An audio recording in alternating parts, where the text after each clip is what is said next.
ahora no permitimos esas Después, cosas. Sí, bueno, Ya no, pasamos esa curva en que decíamos que sí. no, sí, pues ya uno ya tiene su patrimonio, tampoco lo mismo, Perfecto. pero pongamos Es- el pueblo más exacto. pobre, pues, así que coincidíamos, no, la mayor parte de las cosas que yo no.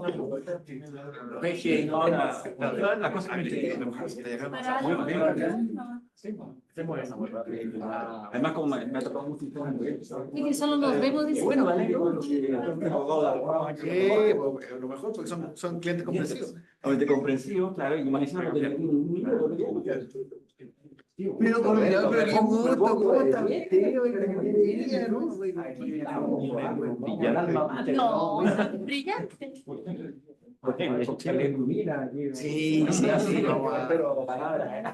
Trajiste una fórmula matemática. Sí, Hola, ¿cómo estás?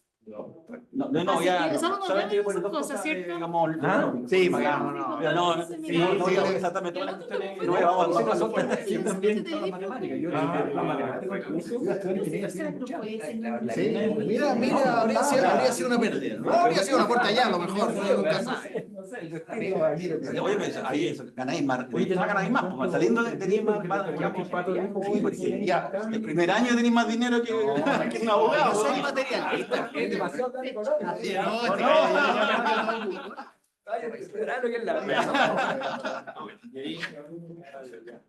Oye, escribí.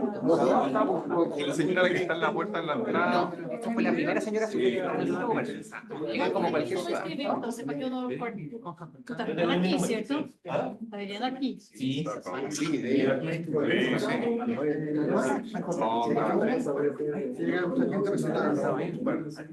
Sí, después Pasa la una ronda de milicia. preguntas,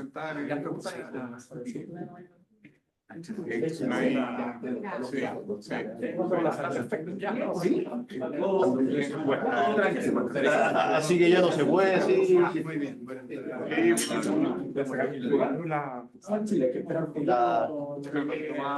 Yo creo que tengo que lo que tiene una Si lo queda, después se dice. Simplemente, claro, Muy bien, minutos. después de la conversación, alguna pregunta cruzada o análisis. De hecho, tuve que tomar. Cuando tú digas.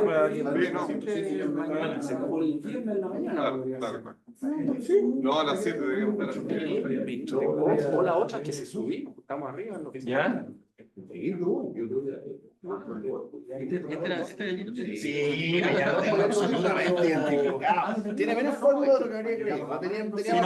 Tenía más fórmula del artículo. Está hecho para los económicos. Claro. Arreglar los abogados. Aprovechar el impulso. Sí, Qué bueno. Para los economistas, eso le gusta. claro, sí. Por lo mismo, aquí en el.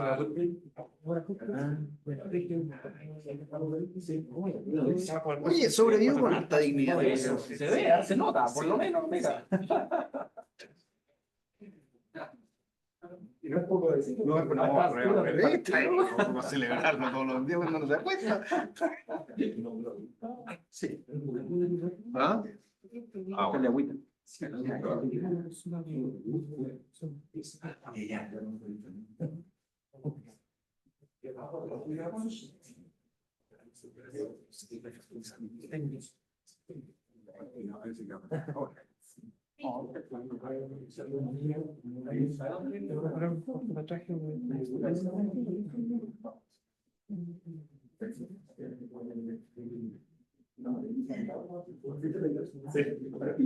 Bien.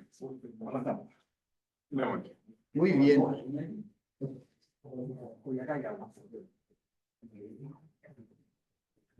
Ah, eso tiene que ser.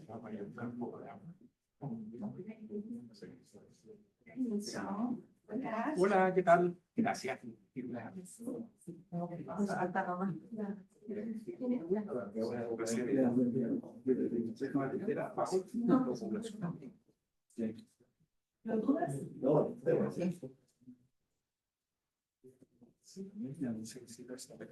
Muy bien, muy buenas tardes.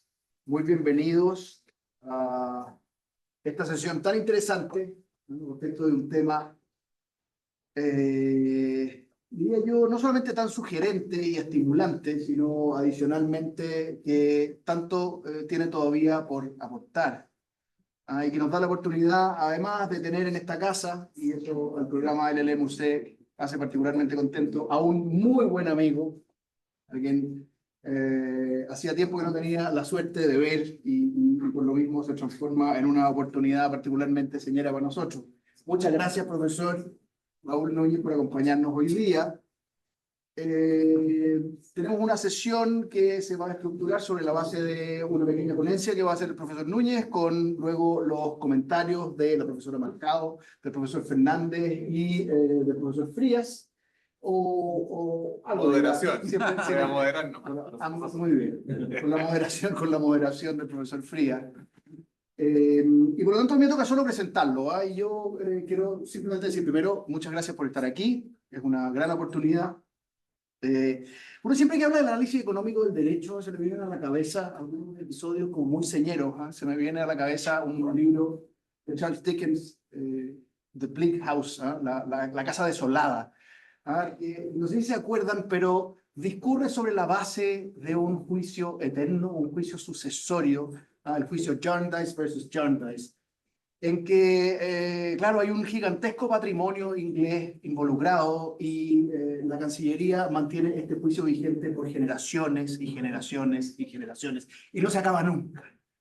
Es un libro precioso, además, que le permite a Dickens hacer esta crítica al sistema judicial inglés, en que no solamente la eficiencia no jugaba ningún papel, sino por el contrario, el negocio consistía en que no hubiera eficiencia alguna, y eso permitía que los litigantes siguieran manteniendo a la Cancillería, pagando generación tras generación. Y lo peor de todo, es el trasfondo que tiene esta historia, es que no hay ninguno de los herederos que consiga sustraerse de esa eventual y posible ganancia en algún momento. Incluso aquellos que deciden hacer su vida con independencia del resultado de la causa terminan siempre endeudándose a costa de eso que alguna vez va a terminar y no termina.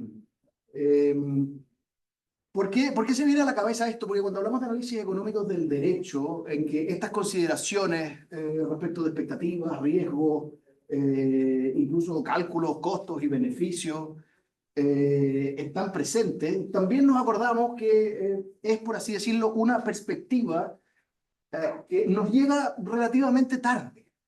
Tarde en dos sentidos, en un sentido histórico, si ustedes quieren, muy claro.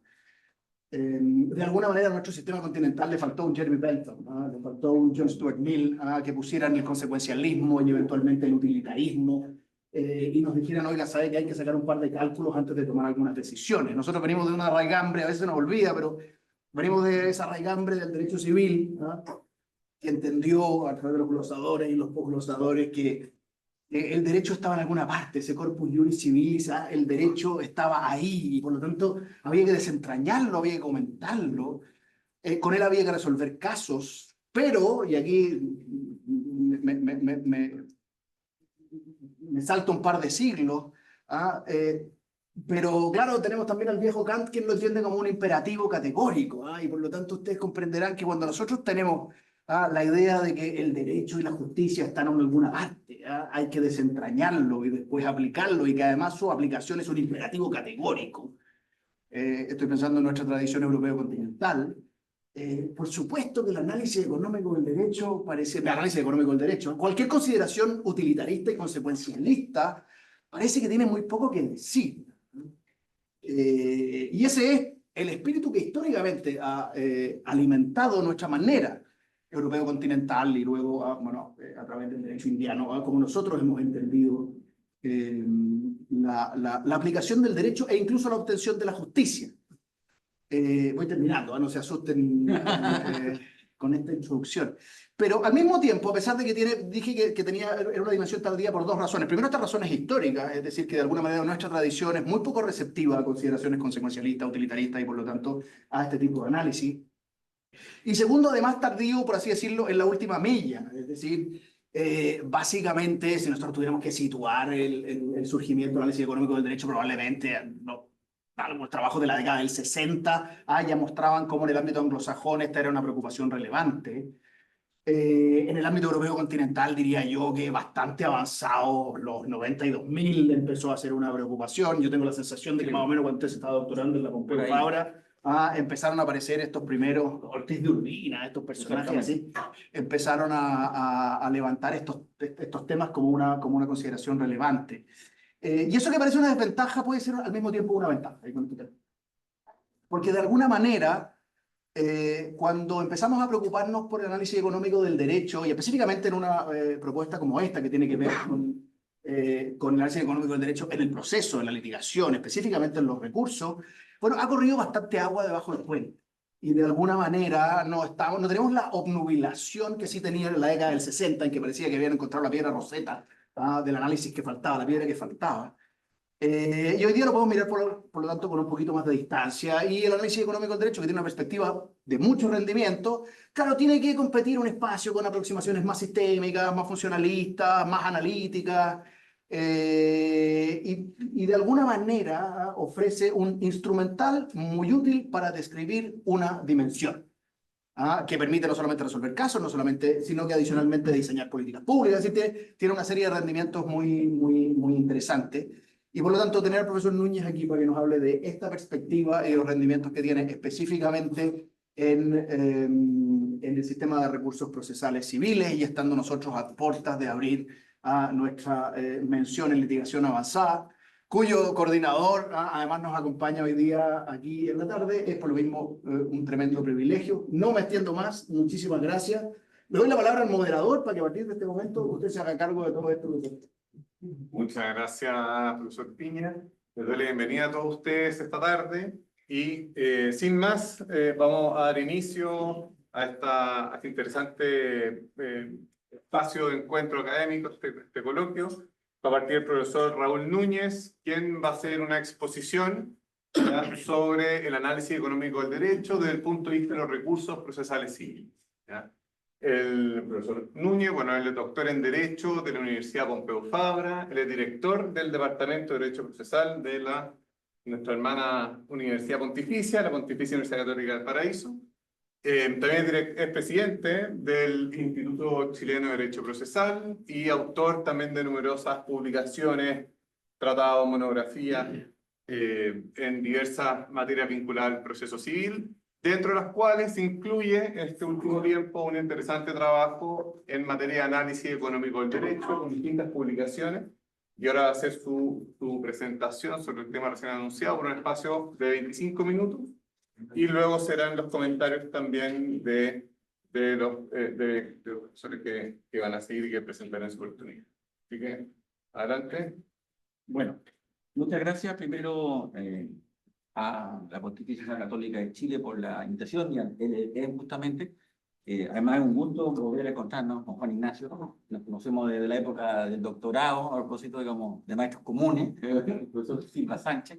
Así que para mí es un agrado. También, obviamente, compartir justamente con también nuestros grandes amigos, la profesora Cristina Machado, que le la tesis, Nicolás, justamente con el cual presentó el departamento de la Pontificia Universidad Católica de Chile, y obviamente con Gonzalo Fernández también la posibilidad de discutir este tema. Vamos a empezar ahora con una primera reflexión.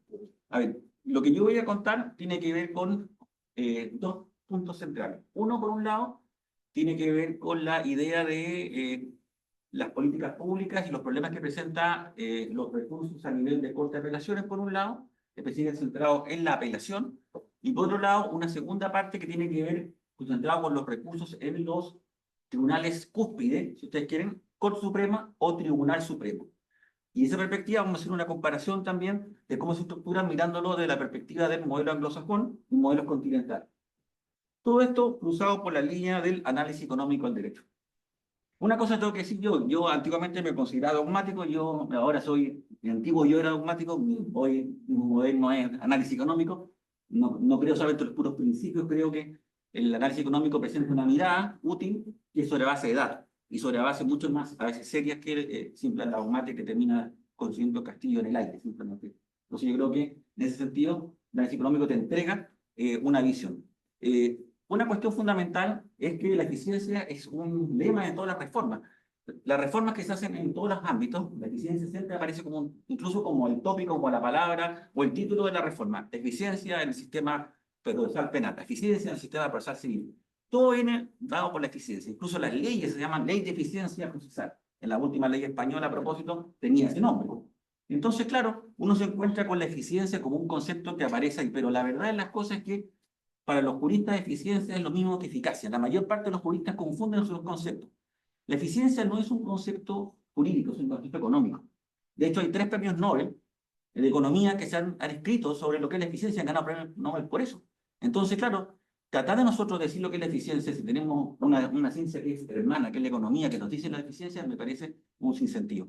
La eficacia es un concepto jurídico. Obviamente, la utilidad de algo para llegar a ciertos fines sí existe y sí, obviamente, es una cuestión que nos interesa a los juristas. Pero la eficiencia es un concepto económico. De los muchos conceptos económicos que uno tiene, o teorías sobre lo que es la eficiencia, Posner, Coast, etcétera, yo voy a elegir solamente Kaldor Hicks. Son 2 autores que dicen, es muy sencillo, es mucho más complejo, pero no hay tiempo para eso. En términos sencillos, sería, digamos, la idea de que lo que buscan o lo que se persigue con la eficiencia es maximizar los beneficios y minimizar los costos provenientes de una determinada actividad. Eso es eficiente. Es muy sencillo. Esa es la eficiencia. Entonces, ya tenemos el concepto de eficiencia, tenemos que eso es lo que, y no hay ninguna cosa etérea o esotérica que algunas veces algunos autores han querido mostrar en la proporcionalidad como un tema de eficiencia. La proporcionalidad no, es otro concepto distinto, no tiene que ver con la eficiencia. ¿Ya? Ahora, voy a utilizar esta idea a propósito de los recursos procesales. ¿Se puede utilizar en más cosas? Por supuesto, se puede utilizar en más cosas. Yo puedo hablar, por ejemplo, análisis económico, de la perspectiva, por ejemplo, del intercambio de información previa al juicio. Es un tema muy relevante porque en los sistemas anglosajones, por ejemplo, el pre-trial, permite justamente la aplicación de lo que se llama el discovery en Estados Unidos o el disclosure británico, que permite justamente el intercambio de información previa al juicio. Y eso normalmente lo que persigue o lo que logra es que muchos juicios no avancen y nunca lleguen al trial, nunca lleguen al juicio mismo. Y eso permite, obviamente, ahorrar recursos. Y esencialmente es el problema de los sistemas judiciales, la cantidad de tiempo que tienen los jueces a cada caso. En primera instancia, en segunda y ante la Corte Suprema o Tribunal Supremo. ¿Cuánta unidad de tiempo hay que dedicarle a cada caso?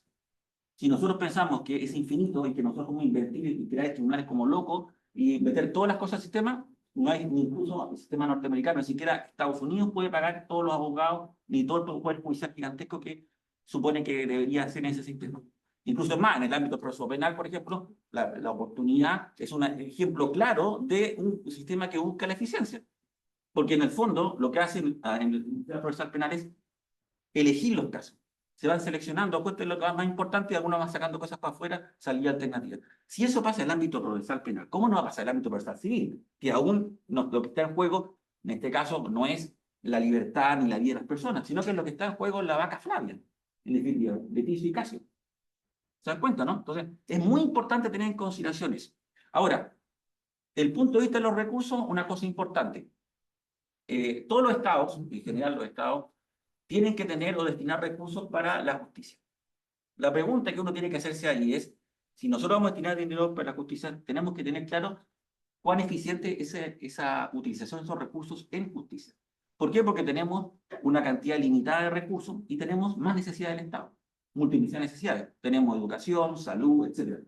Por tanto, si utilizamos mal ese dinero, lo que vamos a hacer es perjudicar otras áreas.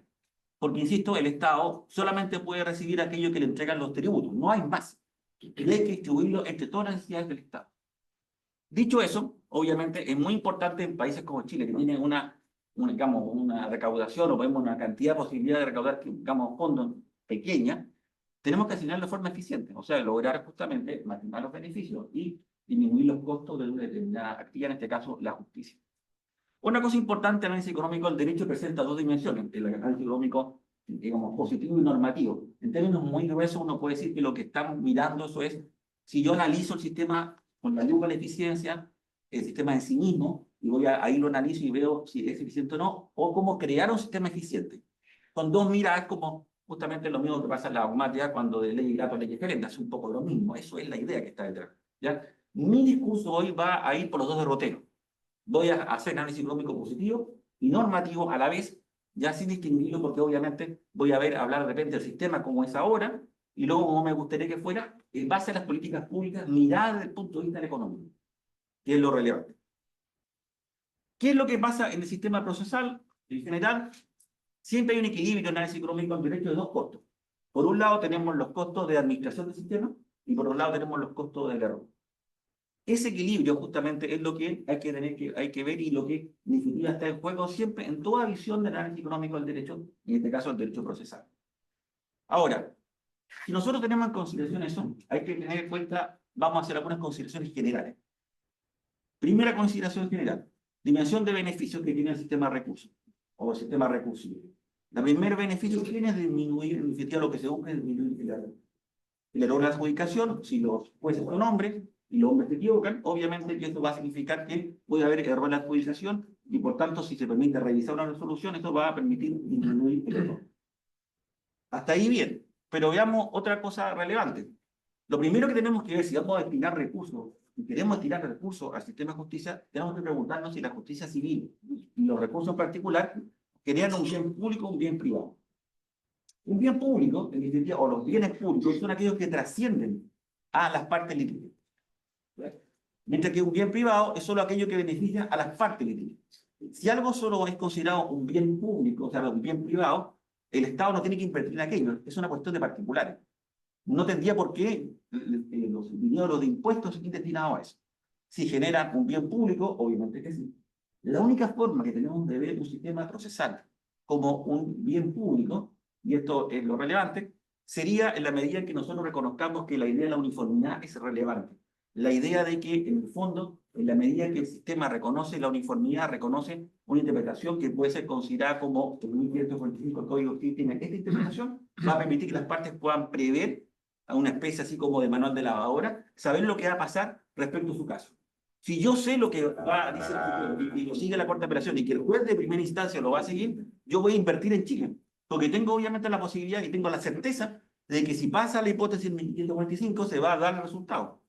Y la interpretación es única, no hay posibilidad de divisiones. Por tanto, la sentencia general y el sistema recursivo genera en este caso un bien público. Si nosotros pensamos que la uniformidad no es un tema relevante en los sistemas procesales, en ese caso no tiene ningún sentido invertir, sino la Corte Suprema chilena fuera una especie de supermercado de las decisiones, que en cierta medida lo es, ¿ya? La verdad es que invertir en sistemas recursivos no tiene ningún sentido. O a lo menos a los niveles que le invertimos. ¿Ya?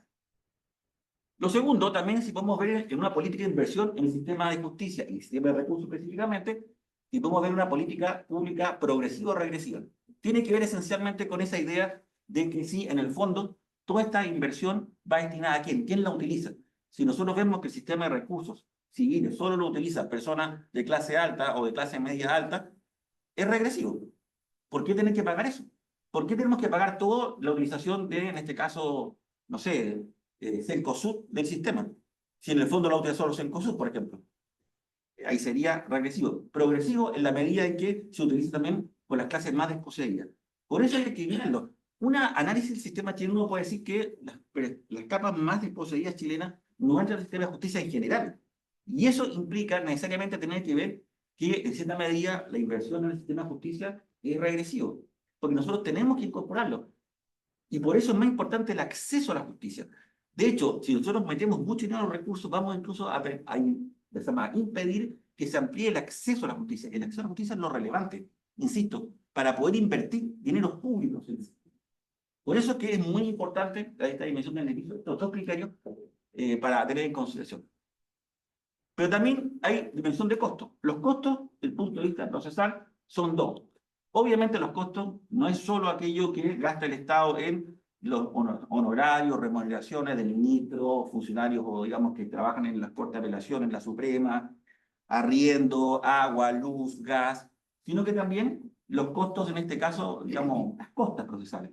Y eso es muy importante porque en la medida que las costas no sean asumidas por los, digamos, por los perdedores, que sería el sistema anglosajón, digamos, en este caso inglés, si nosotros solo tenemos un sistema, digamos, de costas norteamericano, en que cada uno paga sus costas, la posibilidad de que la justicia se reduce. ¿Por qué? Porque en el fondo, si yo voy a tener que pagar mis costas siempre, especialmente las costas procesales, eso desincentiva. Ahora, Lógicamente en Chile nosotros tenemos un sistema raro, porque tenemos teóricamente un sistema inglés y la práctica norteamericana, porque las costas las fijan horrorosamente y en consecuencia tenemos, es una cosa rara, digamos, Chile, because Chile is different, siempre tenemos cosas raras, esta es una rareza de Chile. Tenemos teóricamente un inglés en la práctica un norteamericano. ¿Ven? Visto así las cosas, lo importante acá tenemos que ver entonces, bueno, cómo invertir ahora, o los costos que vamos a meter o los gastos que vamos a hacer en el sistema recursivo. Hay que tener en consideración de que el gasto que nosotros hagamos en sistema recursivo no es solo invertir, porque nosotros podemos invertir mucho en tribunales superiores de justicia, corte de apelación y por problemas, pero eso no necesariamente va a reducir el error, porque hay un momento en que la inversión, en este caso, va a superar, digamos, y lo que va a producir después, o la eficiencia máxima, lo que va a producir, todo lo que se invierta sobre eso, produce más error. Esto, obviamente, digamos, si ustedes lo entienden, es, imaginemos, si nosotros tenemos más cortes de apelaciones, tenemos no una revisión, sino que tenemos 3 revisiones, 4 revisiones, 5 revisiones, en el fondo va a decir, ¿eso disminuye o aumenta el error? Lo va a aumentar. Lo va a aumentar, por tanto, en ese caso, si la finalidad, obviamente, y ese equilibrio entre costos y error, es muy importante que esté acorde. Y esto, obviamente, hay que tener en consideración porque son inversamente proporcionales los dos elementos. El error y, digamos, la inversión que se puede hacer. No siempre toda inversión va a llevar necesariamente, en este caso, a disminuir el error, sino que lo que se va a producir más error. Y en ese sentido, digamos, uno tiene que pensar otra cosa importante. A veces también la inversión, o todo aquello que no podemos invertir, en este caso, porque produce más error, porque supera el óptimo de inversión en justicia, en este caso en recursos, nosotros tenemos que tener la teoría justo de los costos alternativos. Los costos alternativos sería todo aquello que no puedo invertir, porque en definitiva produce más error, ¿ya? Podemos utilizarlo en otras cosas. Por ejemplo, en la jueza de primera instancia. Si nosotros mejoramos por primera instancia, podemos disminuir el error, que sería un equivalente funcional en este caso, disminuye el error, ¿ya? Sin tener que invertir más en tribunales superiores, corte de apelaciones y corte suprema, porque cumple la misma función. Entonces, claro, de esta perspectiva de políticas públicas hay que tener en consideración todos esos elementos para invertir. ¿Cuánto invertir en los sistemas recursivos? Como ven ustedes acá, esta idea, ¿cómo se llama?, de la ley de rendimiento creciente que me refería anteriormente, con los costos alternativos, permite tener esa dimensión. Dicho eso, vamos a entrar al primer análisis, la apelación.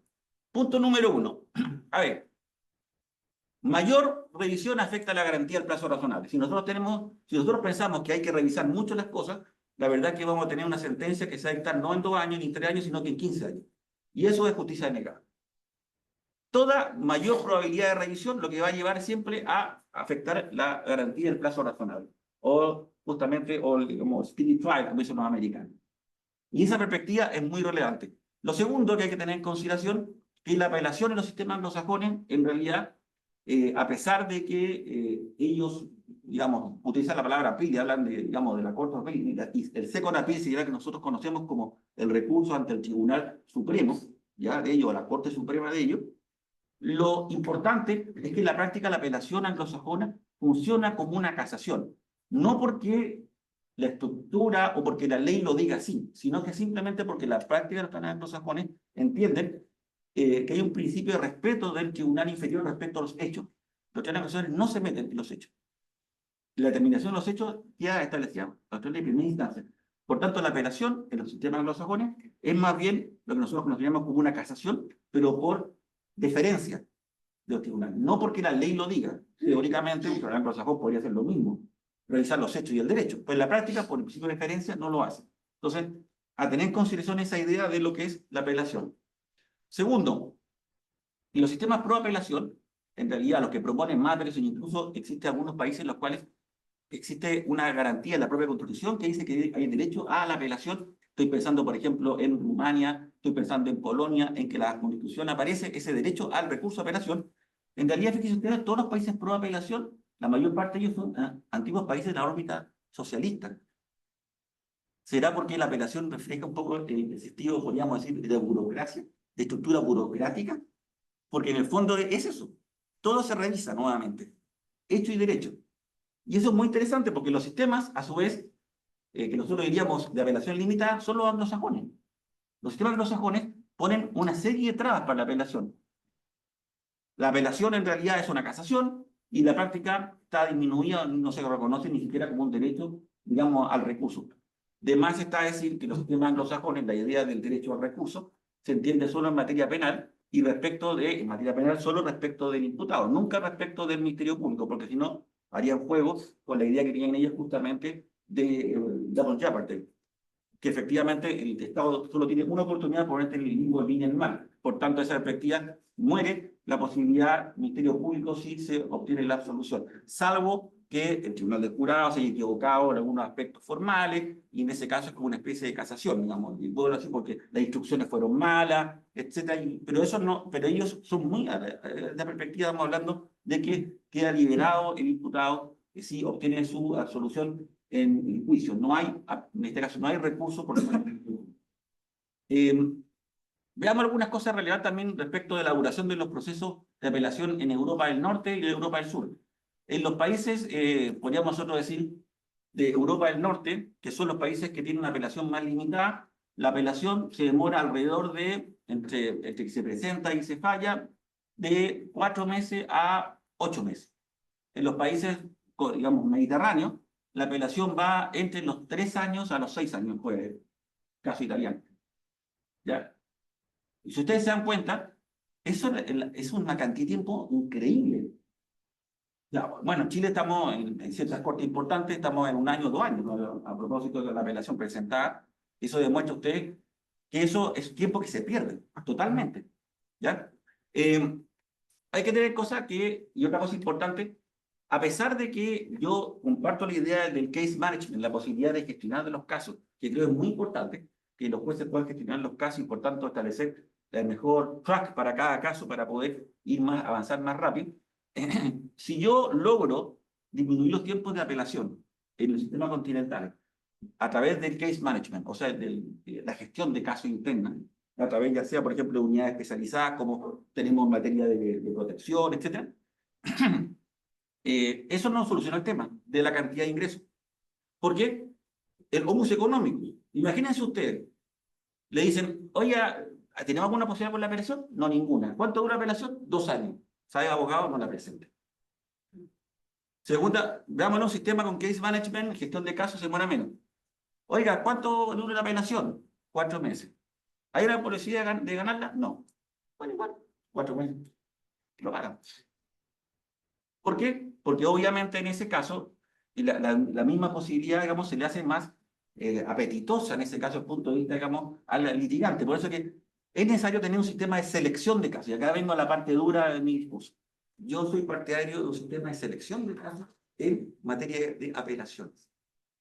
Y esto es justamente un tema relevante. Un tema relevante porque el sistema de selección de casos no es un sistema que en Chile se permita, incluso se ha discutido, la Constitución chilena, digamos, ha dicho que no se permite, no se puede establecer incluso a la Suprema. Entonces yo lo estoy haciendo una discusión la bajo a un nivel, que es el nivel de corte de apelación.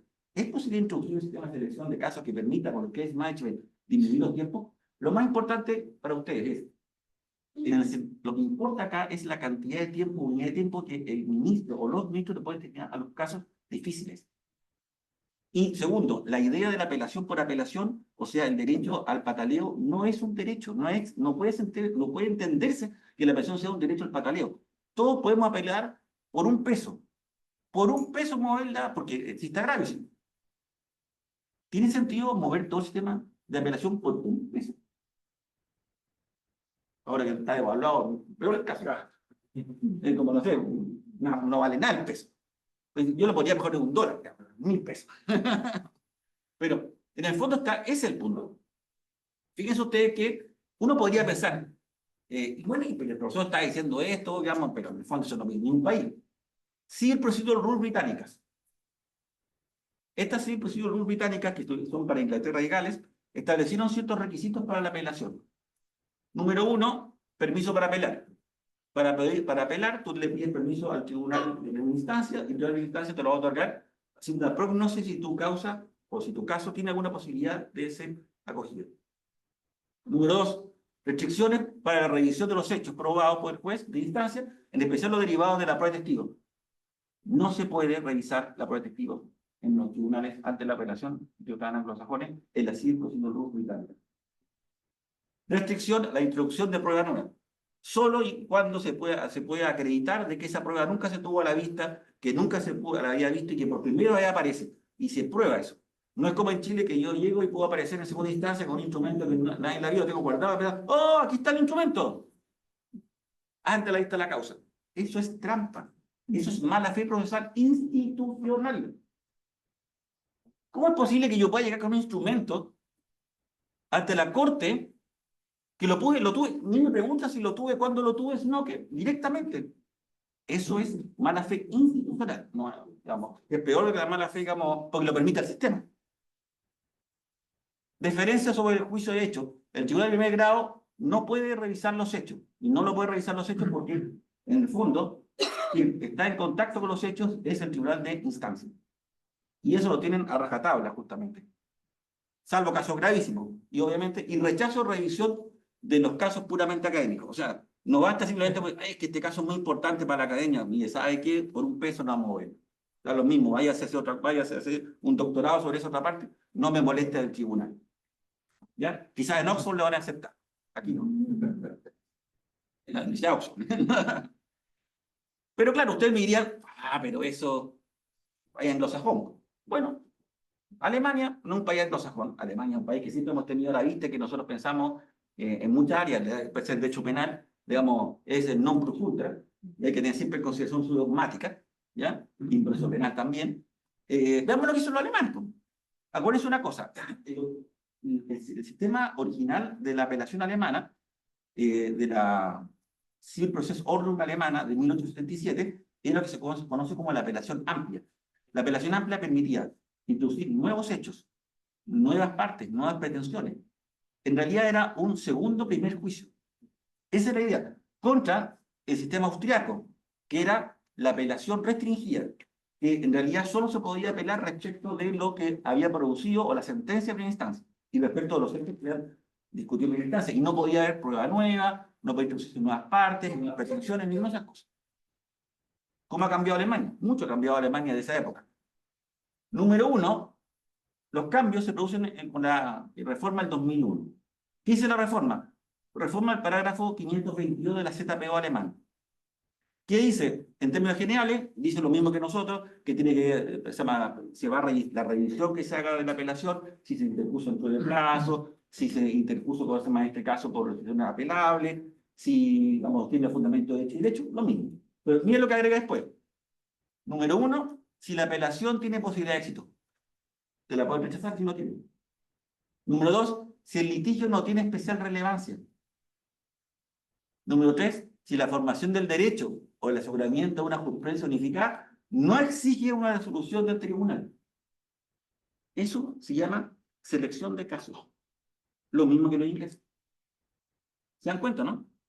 La apelación ha mutado a un sistema de selección de casos, con el objeto de obtener más unidad de tiempo para la revisión de un caso.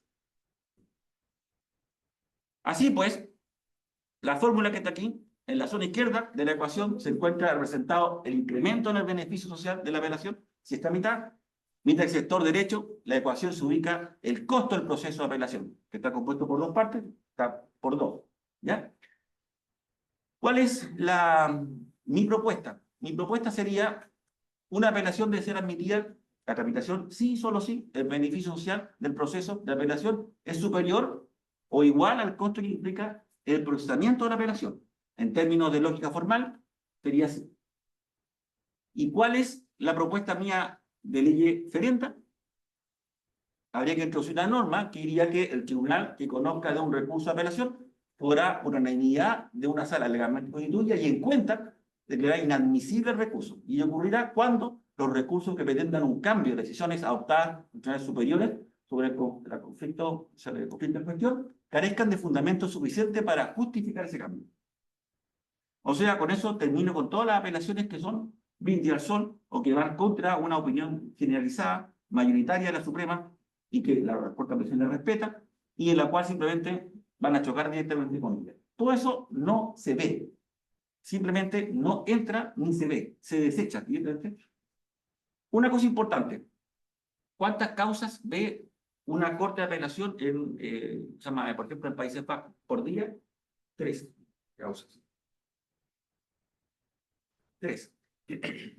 ¿Cuántas causas ve una corte de apelación de la grande en Chile?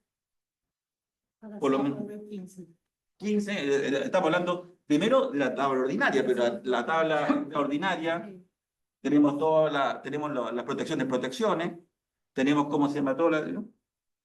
Así que, y voy a ser muy, muy breve sobre el recurso, no solamente el máximo tribunal. 2 cosas relevantes quiero decir, porque se me acaba el tiempo. Lo que quiero mostrar acá es una cosa muy pequeña de lo que es el sistema de terminar con la casación en Chile. ¿Cómo se termina con la casación en Chile y cómo nosotros le damos un sistema de uniformidad? Un sistema de uniformidad se tiene que ver con la base, y se acuerdan ustedes que lo principal era que la uniformidad era o permitía que nosotros podamos ver en el sistema, podríamos decir, un bien público, digamos, en la función de las cortes, y por tanto en el sistema procesal sí. Me voy a saltar lo que tiene que ver con la explicación de este tema y voy a solamente hacer la comparación con el máximo tribunal. Para comparar los sistemas procesales voy a solo utilizar 2 cortes. Corte de Casación francesa, ¿ya? Y la Corte de Casación italiana. Y por otro lado voy a utilizar la Corte norteamericana, la Suprema norteamericana, y por otro lado la Corte Suprema de Inglaterra, reciente. ¿Cuáles son los puntos a comparar? Alcance de la revisión, efecto del juzgamiento, estilo de opiniones de los ministros, cantidad de casos, tamaño y composición del órgano y los filtros que se pueden utilizar. Esos son los puntos a comparar. Número 1, simplemente rápidamente, sistema de cortes anglosajonas. Revisión se hace en base a precedentes. Los efectos del juzgamiento son fuertes. La opinión de los magistrados se manifiesta en un voto de mayoría y minoría. Conocen de algunos casos, 100, 200 casos al año. Son pequeñas y conocen en pleno. No hay salas. ¿Qué es eso fuerte, disculpa? Yo, Que cuando pusiste efectos de juzgamiento son fuertes. porque tienen precedentes vinculantes. Tiene un sistema de selección de casos también muy fuerte. Vamos a las Cortes de Casación, muy rápido. Revisión, se produce el sistema de derecho codificado. Los efectos de juzgamiento son débiles. En principio, solamente uniformidad. La opinión que contiene la sentencia es únicamente la de la mayoría. Eso pasa porque en Chile nosotros estamos acostumbrados a lo contrario, pero en los países, en el sistema francés, ¿entienden ustedes? ¿Es posible que el pueblo tenga 2 opiniones? La Corte de Casación solo tiene una opinión, porque el pueblo puede tener una sola opinión, la mayoritaria, porque habla por el pueblo. ¿Qué hacen los ministros disidentes? Publican sus opiniones en revistas judiciales. Interesante. Conocen de muchos casos 10.000, 20.000, 30.000, 40.000, 50.000 al año. Son grandes y conocen en sala. Tienen entre 90 y 300 miembros, ministros. Y cada sala tiene 20 o 30 secciones, puede tener. No tienen sistema de selección de casos o son débiles. Ustedes dirían, en principio, no son compatibles ni uno ni otro. Sí son compatibles. Miren este ejemplo. Lo que hacen las Cortes Supremas norteamericanas y inglesas es lo que hacen las Cortes de Casación en lo que se denominan los plenos casacionales, que en Chile son muy pocos, que es cuando se junta toda la Corte. ¿Qué hacen? Revisan que sean sobre jurisprudencia discordante, ¿cierto? Por ejemplo, a propósito de la prescripción, ¿ya? Que están todos peleados otra vez, nuevamente. Segundo, efectos del juzgamiento son fuertes, nuevamente implica que son obligatorias para toda la sala, menos en Chile. La opinión de los magistrados se manifiesta en voto mayoría y minoría, conocen de algunos casos, son pequeñas y conocen justamente, en este caso, en pleno, y finalmente tienen un sistema de selección de casos. ¿Qué pasa con lo que hacen nuestras Cortes Supremas? En realidad lo que hacen las Cortes de Apelación. Fíjense. La revisión se produce en un sistema de derecho codificado, los efectos realmente son débiles, la opinión, la sentencia es únicamente de mayoría, conocen de muchos casos, porque son muchas cortas apelaciones, son grandes y conocen en sala, todas las cortes apelaciones anglosajonas tienen salas penales, civiles, etc. Y no tienen sistema, o tienen sistema de selección de filtros bastante débil. Pregunta fundamental, y le pregunta al público, ¿es más eficiente? La respuesta es muy simple, 2, 3 niveles de revisión. En mi opinión es más eficiente el sistema anglosajón, solo de 3 niveles. Es decir, el último sistema no pone ninguna cosa. Por eso es que de políticas públicas me parece más coherente. Muchas gracias por la atención.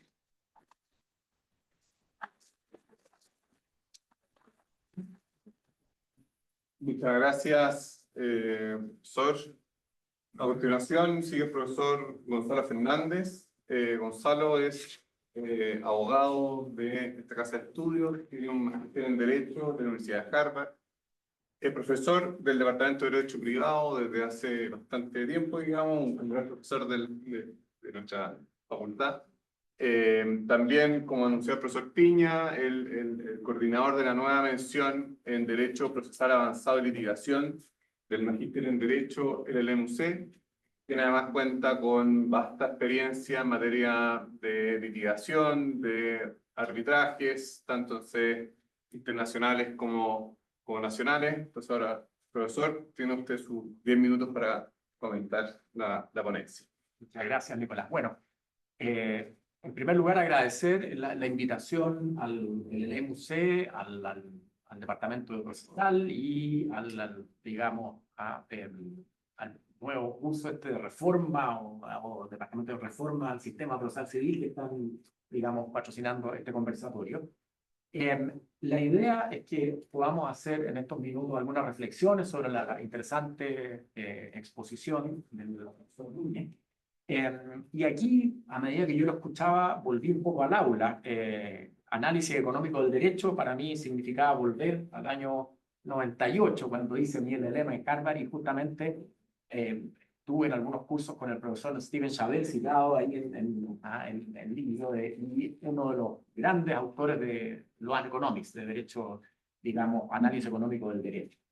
Esta es una disciplina, como todos saben, que estudia y se focaliza el derecho en cuanto al valor de la eficiencia. Y aquí una primera consideración, porque nosotros que somos el sistema continental, los fines del derecho más bien nos aparecen los clásicos, digamos, la justicia, para cada uno lo suyo, la seguridad o certeza, y algunos agregan el bien común, que es, ¿no es cierto?, crear el conjunto de condiciones que permitan el mejor y mayor desarrollo de cada uno.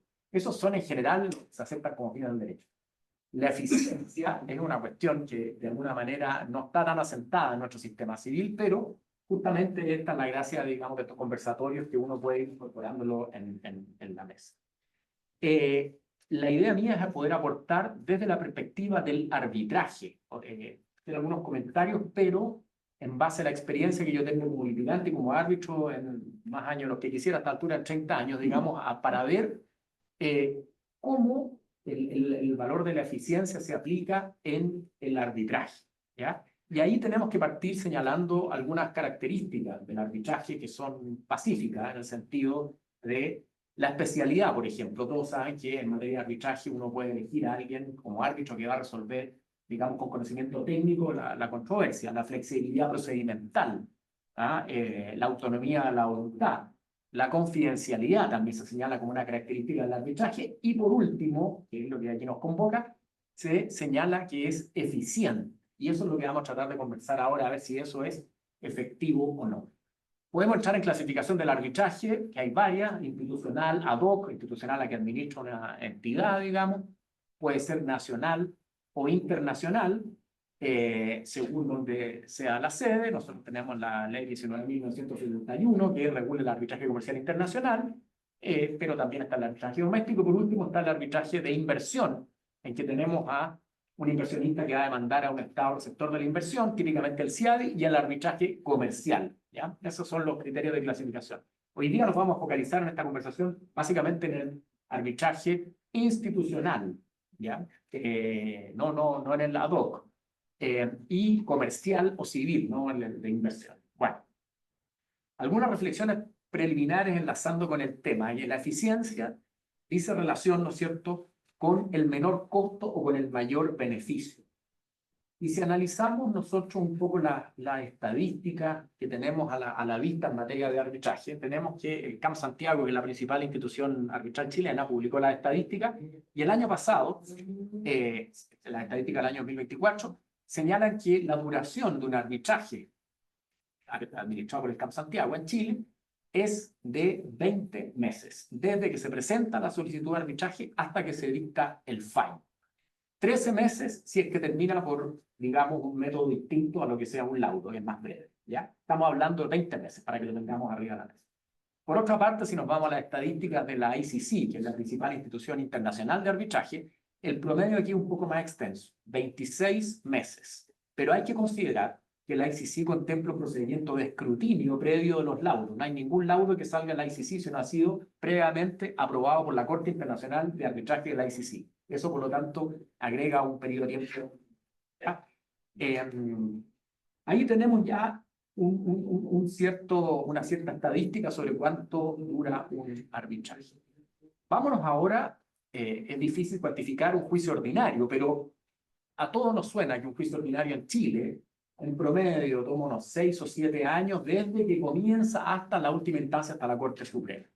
Ahora, para ser justos, tenemos que comparar también el arbitraje con aquellos recursos que se van a incorporar al arbitraje, que voy a pasar a comentar a continuación, para que estemos comparando las mismas cosas, porque estamos hablando de la duración solo del arbitraje, no de los recursos que pueden presentarse en contratos, ¿ya?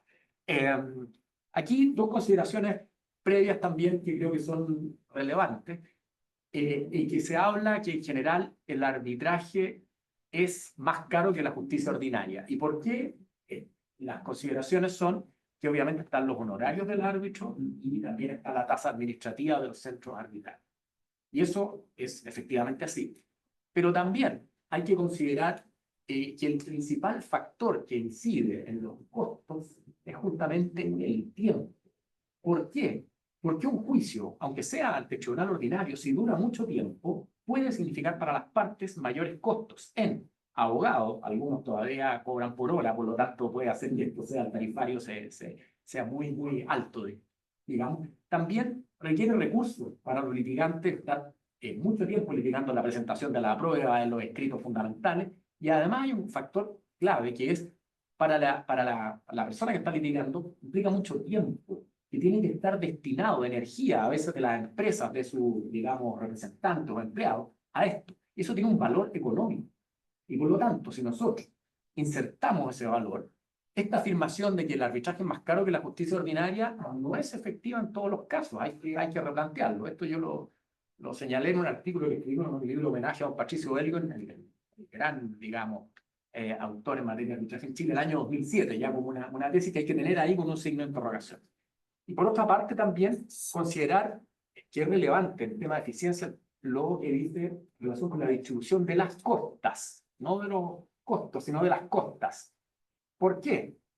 Porque acá en Chile, por lo menos, nosotros tenemos que tanto los jueces como los árbitros, en general, les cuesta condenar en costas. ¿Por qué? Porque tenemos, ¿no es cierto?, este motivo plausible para litigar, y no se condena.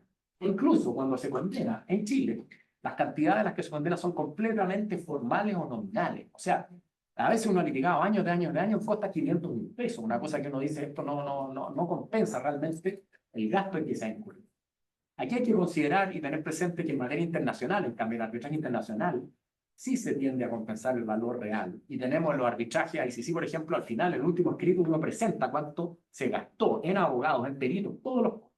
Y los árbitros sí tienen en consideración y tienden a otorgar indemnizaciones que compensan esos costos relevantes. Incluso está la máxima, el cost follows the results.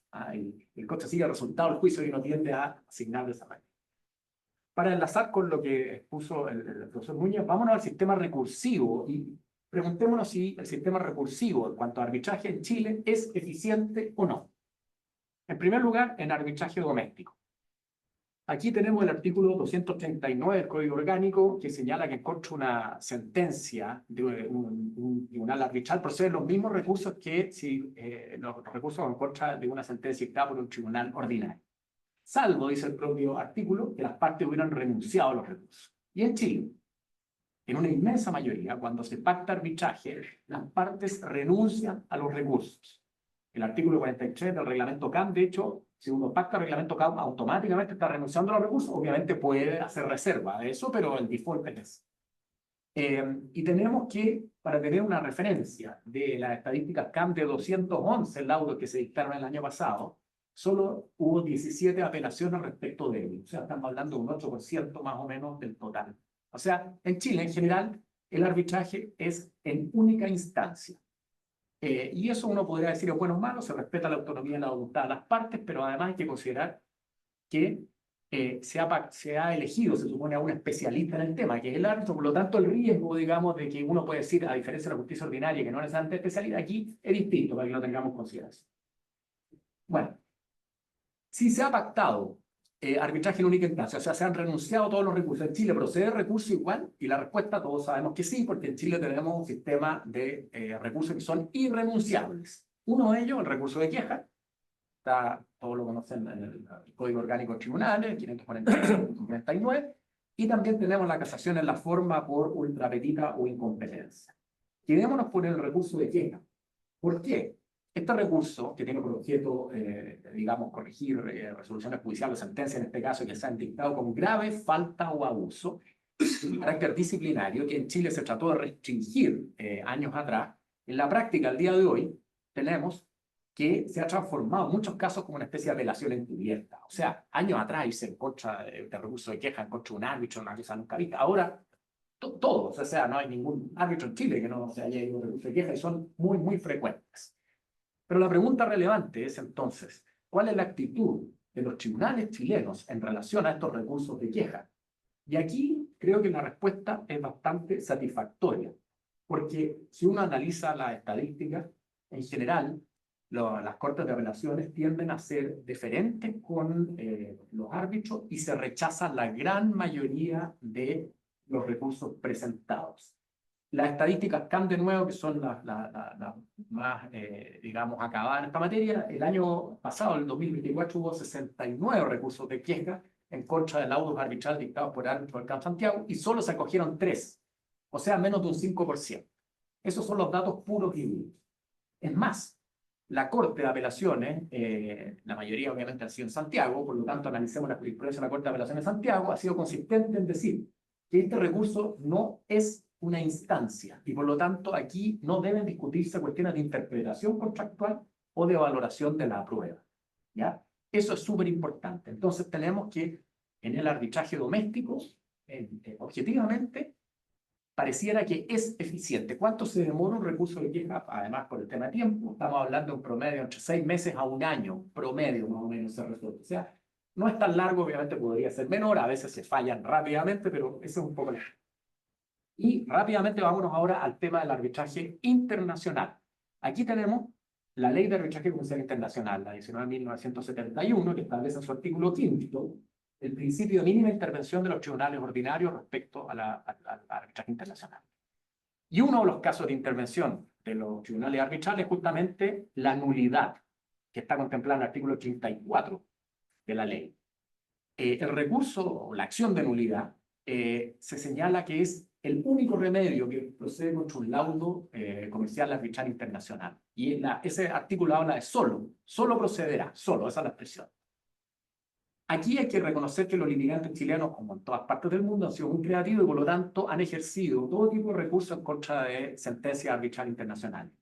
Recursos de queja, se ha deducido recursos de casación, formifondo, recursos de queja en contra del laudo de la Corte de Apelaciones que resuelve, digamos, el recurso de nulidad. Y también incluso se han presentado recursos de protección en contra del presidente del CAM Santiago originalmente. O sea, tenemos todo el abanico de recursos. Pero se han rechazado todos. Y por lo tanto, al final del día, quedamos que el único recurso que ya queda más o menos asentado que procede es el de nulidad. Es más, Tribunal Constitucional, en un fallo de 30 de enero de este año, de 30 de enero del 2025, se presentó un requerimiento de inaplicabilidad en contra del famoso artículo 34 con la expresión solo, diciendo que no, porque la Corte Suprema igual podía conocer de recursos de queja. Y el Tribunal Constitucional falló que, digamos, no era inconstitucional el artículo ¿Por qué? Porque igual existe revisión para las partes que es el recurso de nulidad y por lo tanto validó la interpretación que se está dando de manera consistente. Se había presentado un recurso de queja ante la Corte Suprema y con posterioridad a este fallo, la Corte Suprema lo declaró inadmisible. O sea, aquí de nuevo tenemos una actitud de bastante entendimiento y respeto respecto a esto. Para ir terminando, estadísticas de nuevo. Desde que entró en vigencia la Ley de Arbitraje Comercial Internacional y estableció este recurso, se han fallado 23 recursos de nulidad en Chile. Todos han sido rechazados. Chile es el único país en América Latina en que no se ha acogido nunca una nulidad contra un laudo comercial internacional. Esa es la realidad. Y hay muchas consideraciones y muy buenos fallos de la Corte de Apelaciones en esta materia. Y a modo de conclusión, entonces tenemos que ¿es eficiente la justicia arbitral? Volvamos a la pregunta. Y pareciera que sigue siendo más eficiente, a lo menos, que la justicia ordinaria. Y el régimen recursivo, lo que es pertinente, contribuye a ese resultado, porque hemos analizado el recurso de queja y el recurso de nulidad, y pareciera que como está estructurado, como ha sido resuelto en las Cortes, tiende a afianzar ese resultado. Y la buena noticia es que eso ha permitido que Chile se consolide como una sede de arbitraje internacional digamos, a nivel latinoamericano. Creo que eso es una buena noticia que ojalá debiéramos mantener en el tiempo. Muchas gracias.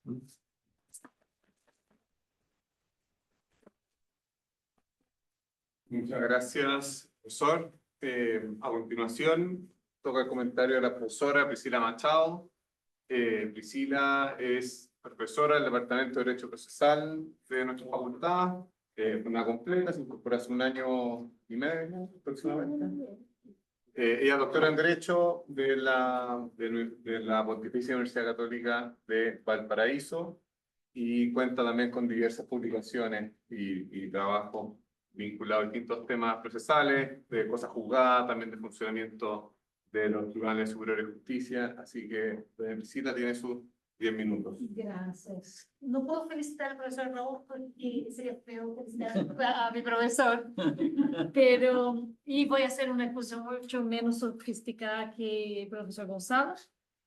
La verdad que el estudio del profesor Raúl con Nicolás nos da cuenta del fallido que está en nuestro sistema codificado procesal civil, tanto el código orgánico, estamos viendo un sistema ya que está cayendo un poco en ruinas, sistema de nombramiento, función de abogados externos, críticas sobre procedimientos disciplinarios. Y también nosotros tenemos un código de 1902, un código que si nosotros tomamos el código anotado, hoy día estaba bien el código anotado de Toro y Echeverría, sobre el prefacio, la verdad que ellos querían tener un código en 1902. Entonces no tenían una pretensión más allá de esa, nunca fue pensado en nada cerca de lo que nos presentó el profesor Raúl. Y la verdad que el sistema fue funcionando muy orgánicamente, ¿cierto? Con diversos déficits, por ejemplo, eso es el único país que las partes pueden, ¡ay, qué lindo! Tú tuviste buenas intenciones en litigar, no paga nada, una tremenda empresa que está discutiendo millones dentro de el interior de la justicia, no va a pagar ningún centavo en cosas, es un absurdo. ¿Cierto? Entonces, la justicia civil hay que repensarla, el sistema, la reforma procesal civil es urgente y el código orgánico también, si bien es cierto que la gente no lo dice, tiene que ir de mano, pero la verdad es que lo que dice el profesor está probado por números, por los últimos acontecimientos de la Corte Suprema.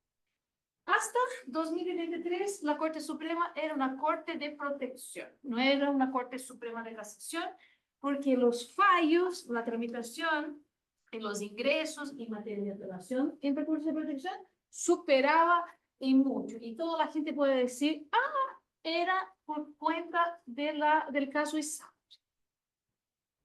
Los casos ISAPRE disminuían a partir de las famosas sentencias, pero no disminuyeron tanto hasta que se disminuyó la integración de la tercera.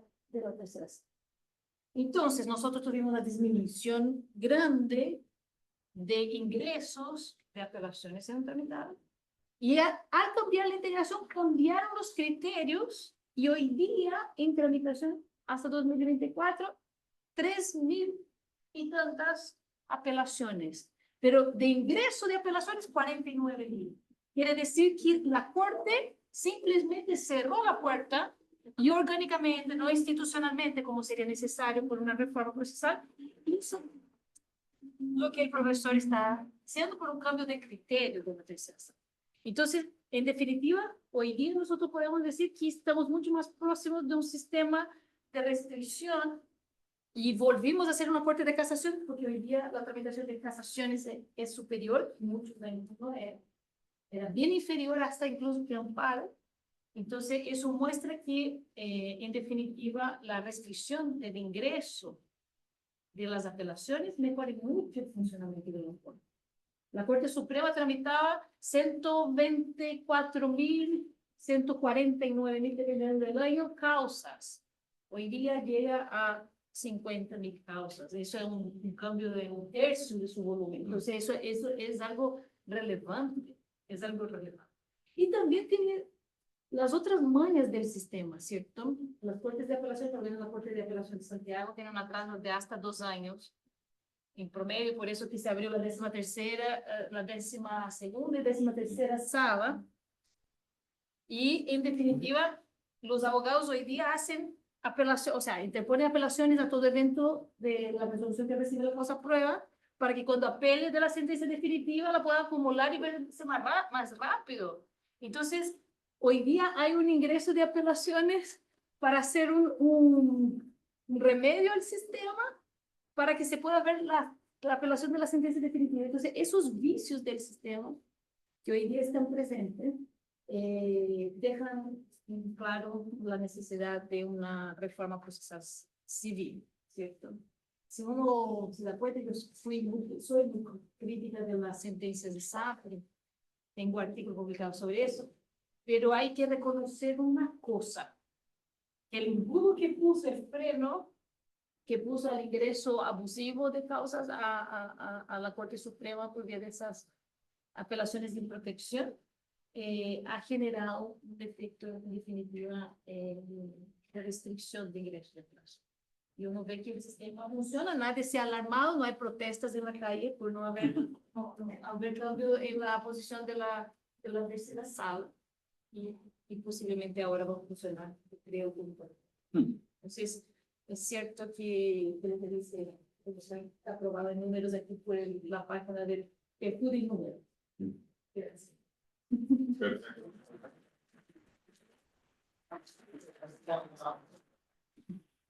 Muchas gracias, profesora. Antes de dar también el espacio de preguntas, también los animo a todos ustedes a preparar preguntas y levantan la mano y damos la palabra ordenadamente.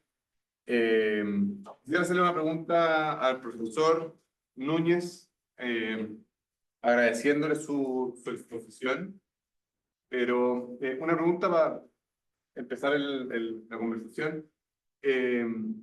Muy interesante la propuesta que usted formula en limitar, en seguir el modelo inglés, el modelo alemán, y en limitar o establecer este requisito de admisibilidad, este elemento adicional, como usted lo señala, ¿cierto? Pero ¿es viable un sistema, esa exigencia en un sistema civil como el nuestro, en el cual la primera instancia es bien deficiente, ¿cierto? Tenemos un sistema probatorio tasado, que digamos que se aleja, en materia civil, que se aleja bastante de estándares, digamos, conocidos fuera, como decía Priscila, un código de 1902. Entonces, ¿cuán viable es un sistema de apelación restrictivo en circunstancias que el proceso civil es bastante, o sea, tiene elementos bien restrictivos, ¿ya? Bueno, eso es debatible, digamos, pero esa es una pregunta inicial. Sí. A ver, interesante. A ver, yo creo que si hiciera una, digamos, descripción de análisis económico del derecho del proceso civil ordinario chileno, sería catastrófica. Yo creo que el problema va más allá. Lo que pasa es que yo creo, como se llama aquí, un sistema de selección de casos permitiría también que incluso en el sistema escrito, con errores que tiene, porque efectivamente es verdad que cuando yo fui abogado integrante, uno se encontraba con sentencias que no habían visto pruebas, pues ya, o sea, uno revisaba y aparecía, oiga, pero ¿cómo no citó esto? ¿Cómo no revisó esto? Porque es verdad. Y entonces, claro, es verdad que aparece, pero muchas veces, muchas apelaciones que se dictan, bueno, apelaciones que se presentan, son pura paja molida, en ese sentido. O sea, son apelaciones por aclarar. O sea, apelaciones que no tienen ningún sentido, que no van a ningún lado, y que hacen y gastan tiempo en relación. Y eso efectivamente evita que uno pueda revisar, porque finalmente cuando llega la tabla ordinaria, ¿a qué hora llega la tabla ordinaria? A la 1. A la 1, 2:30 llega la tabla ordinaria 1. Y con ganas de ir a comer ya. Entonces, ¿qué va a hacer a la 1? Me llega una causa, ¿qué pasa en un momento? No, empiezan a caerse en la sala, cualquier cosa. Para no verla, ¿por qué? Porque ya pasamos toda la mañana viendo las protecciones, los reclamos de ilegalidad. Vimos las causas, digamos, bueno, digamos, en San Miguel y en Valparaíso, también ahí vemos cómo se llama, ahí vemos las causas laborales. Digamos, hay sala especializada, digamos, las causas laborales. Luego, reforma procesal penal, ahí vimos varias cosas procesal penal ahí, que están con el acuerdo, se llega normalmente a la agua integrante. ¿Ya? Y finalmente llegamos a eso de las 2:30 a 1 a la ordinaria. Entonces ahí ya no hay fuerza. Primero el hambre azota, y luego ya el aburrimiento propio. Y entonces, claro, ¿qué pasa? Lo más fácil es empezar se cae a la ordinaria y se cae casi todo. Siempre. Y eso es así. Eso es así. Ahora, pero si nosotros tuviéramos una tabla ordinaria de 3 o 4 causas, no 16, que fueran realmente las importantes, eso permitiría obviamente que se pudiera revisar estas causas a conciencia. Pero si llegamos a una tabla que hemos 18, ¿qué van a hacer? Y más encima, la primera que aparece es una, ¿cómo se llama?, de responsabilidad extracontractual. Sálvese que pueda. Esa viene siempre mal, porque está todo mal hecho. Todo mal hecho, porque después de hacer revisar. Entonces, pero en el fondo, incluso en el sistema existente, yo creo que permitiría que nos tuviéramos dedicarnos a las importantes. Si yo tuviera 3 causas, una de familia importante, una digamos, responsabilidad contractual, ya sea que esté metido el Estado o no, claro, serían 3 y podrían verse las 3 en la mañana. Pero claro, solo que te aparezca una cosa de 15, 14 causas, y se anota cada uno para llegar 30 minutos.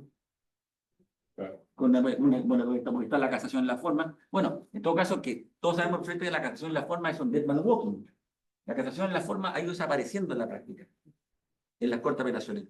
¿Por qué? Porque ya o sea, ninguna quiere hacerlo, o ningún abogado la presenta por una razón muy sencilla. ¿Qué dice la corte?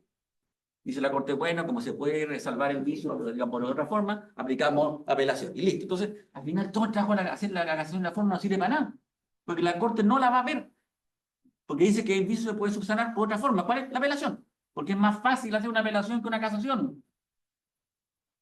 En la práctica, si ustedes ven una casación en la forma, saquen una foto porque es como la última que aparece, es como el último mohicano. ¿Sí? Ahí aparece. Esa es la casación, la forma que apareció en la Corte Suprema. Que no ha pasado en la Corte Suprema. Que no ha pasado en la Suprema sin habiendo casación en la forma. Y aquí, voy a aprovechar el comentario que lo dijo Priscila justamente. Fíjense ustedes lo importante. ¿Por qué yo estoy en contra de la casación? Porque la casación tiene un germen que contamina todo, que es la nomofilaquia, la protección de la legalidad, que hace que el juez se meta en el fondo. Casación en la forma, te pueden meter sobre el 170, o sea, en realidad te convierte en un tribunal que puede revisar los hechos. La Corte Suprema,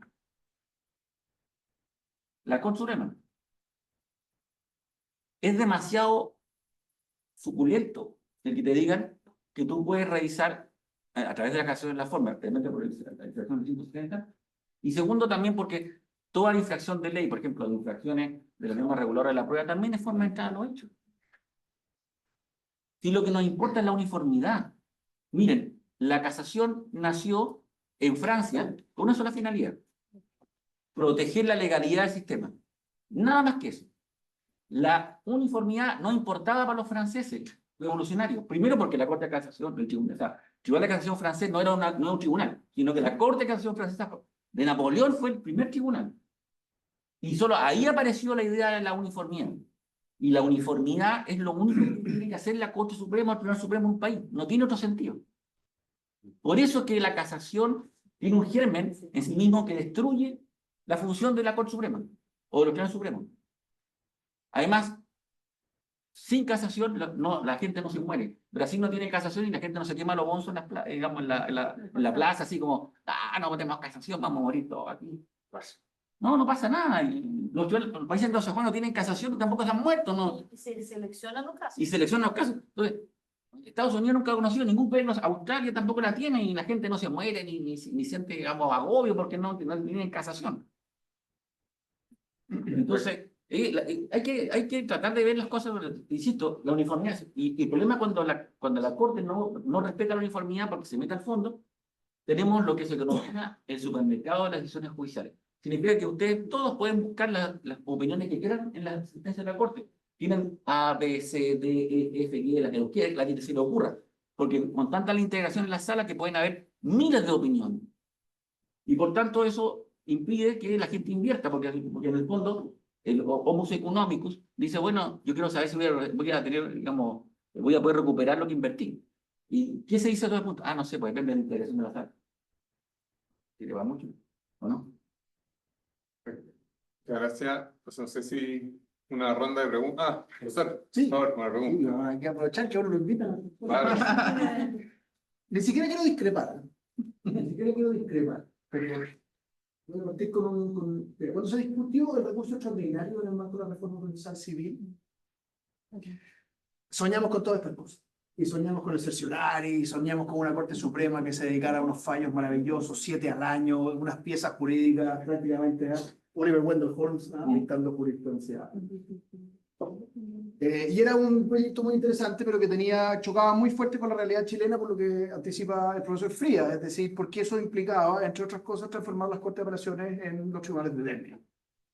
Es decir, si usted tiene una Corte Suprema que va a conocer 7 cositas súper elegantes, las sentencias mayoritariamente se van a resolver en Corte de Apelaciones. Y entonces la pregunta, y esa es la trampa que tenía la reforma procesal civil, que se quería hacer sin recurso. Entonces queríamos modificar una cuestión más bien de carácter procedimental, pero no había plata para modificar lo orgánico. Entonces, si no se preocupen del orgánico, hablamos después. Y es un poco lo que hay detrás de esto, profesor. Y eso es lo que quiero plantear, porque de alguna manera, y aquí engarzo con lo que decía el profesor Frías, si nosotros decimos vamos a tener una cierta selectividad en el plano de las Cortes de Apelaciones respecto de las apelaciones, como decía Nicolás, estamos transformando a los jueces de primera instancia en básicamente la jurisdicción total. Y la pregunta es, ¿podemos jugar ese partido con nuestra institucionalidad hoy día? Yo me atrevería a decir que no. Pero no solamente porque no nos va a dar la institucionalidad de base, sino porque tampoco nos dan las Cortes de Apelaciones, y esa es la segunda pata que deberíamos reconocer. Cuando nosotros vemos el ejercicio de la jurisdicción en segunda instancia, uno se quedaría tranquilo con la selección que harían las Cortes de Apelaciones de esos recursos, pensando que va a haber un relator que le va a dedicar algo así como 4 minutos para decir, no, estas cuestiones importan poco. ¿Qué es lo que?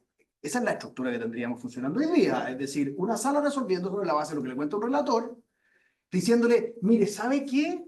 Me presentaron 14.256 apelaciones y son todas puras leceras.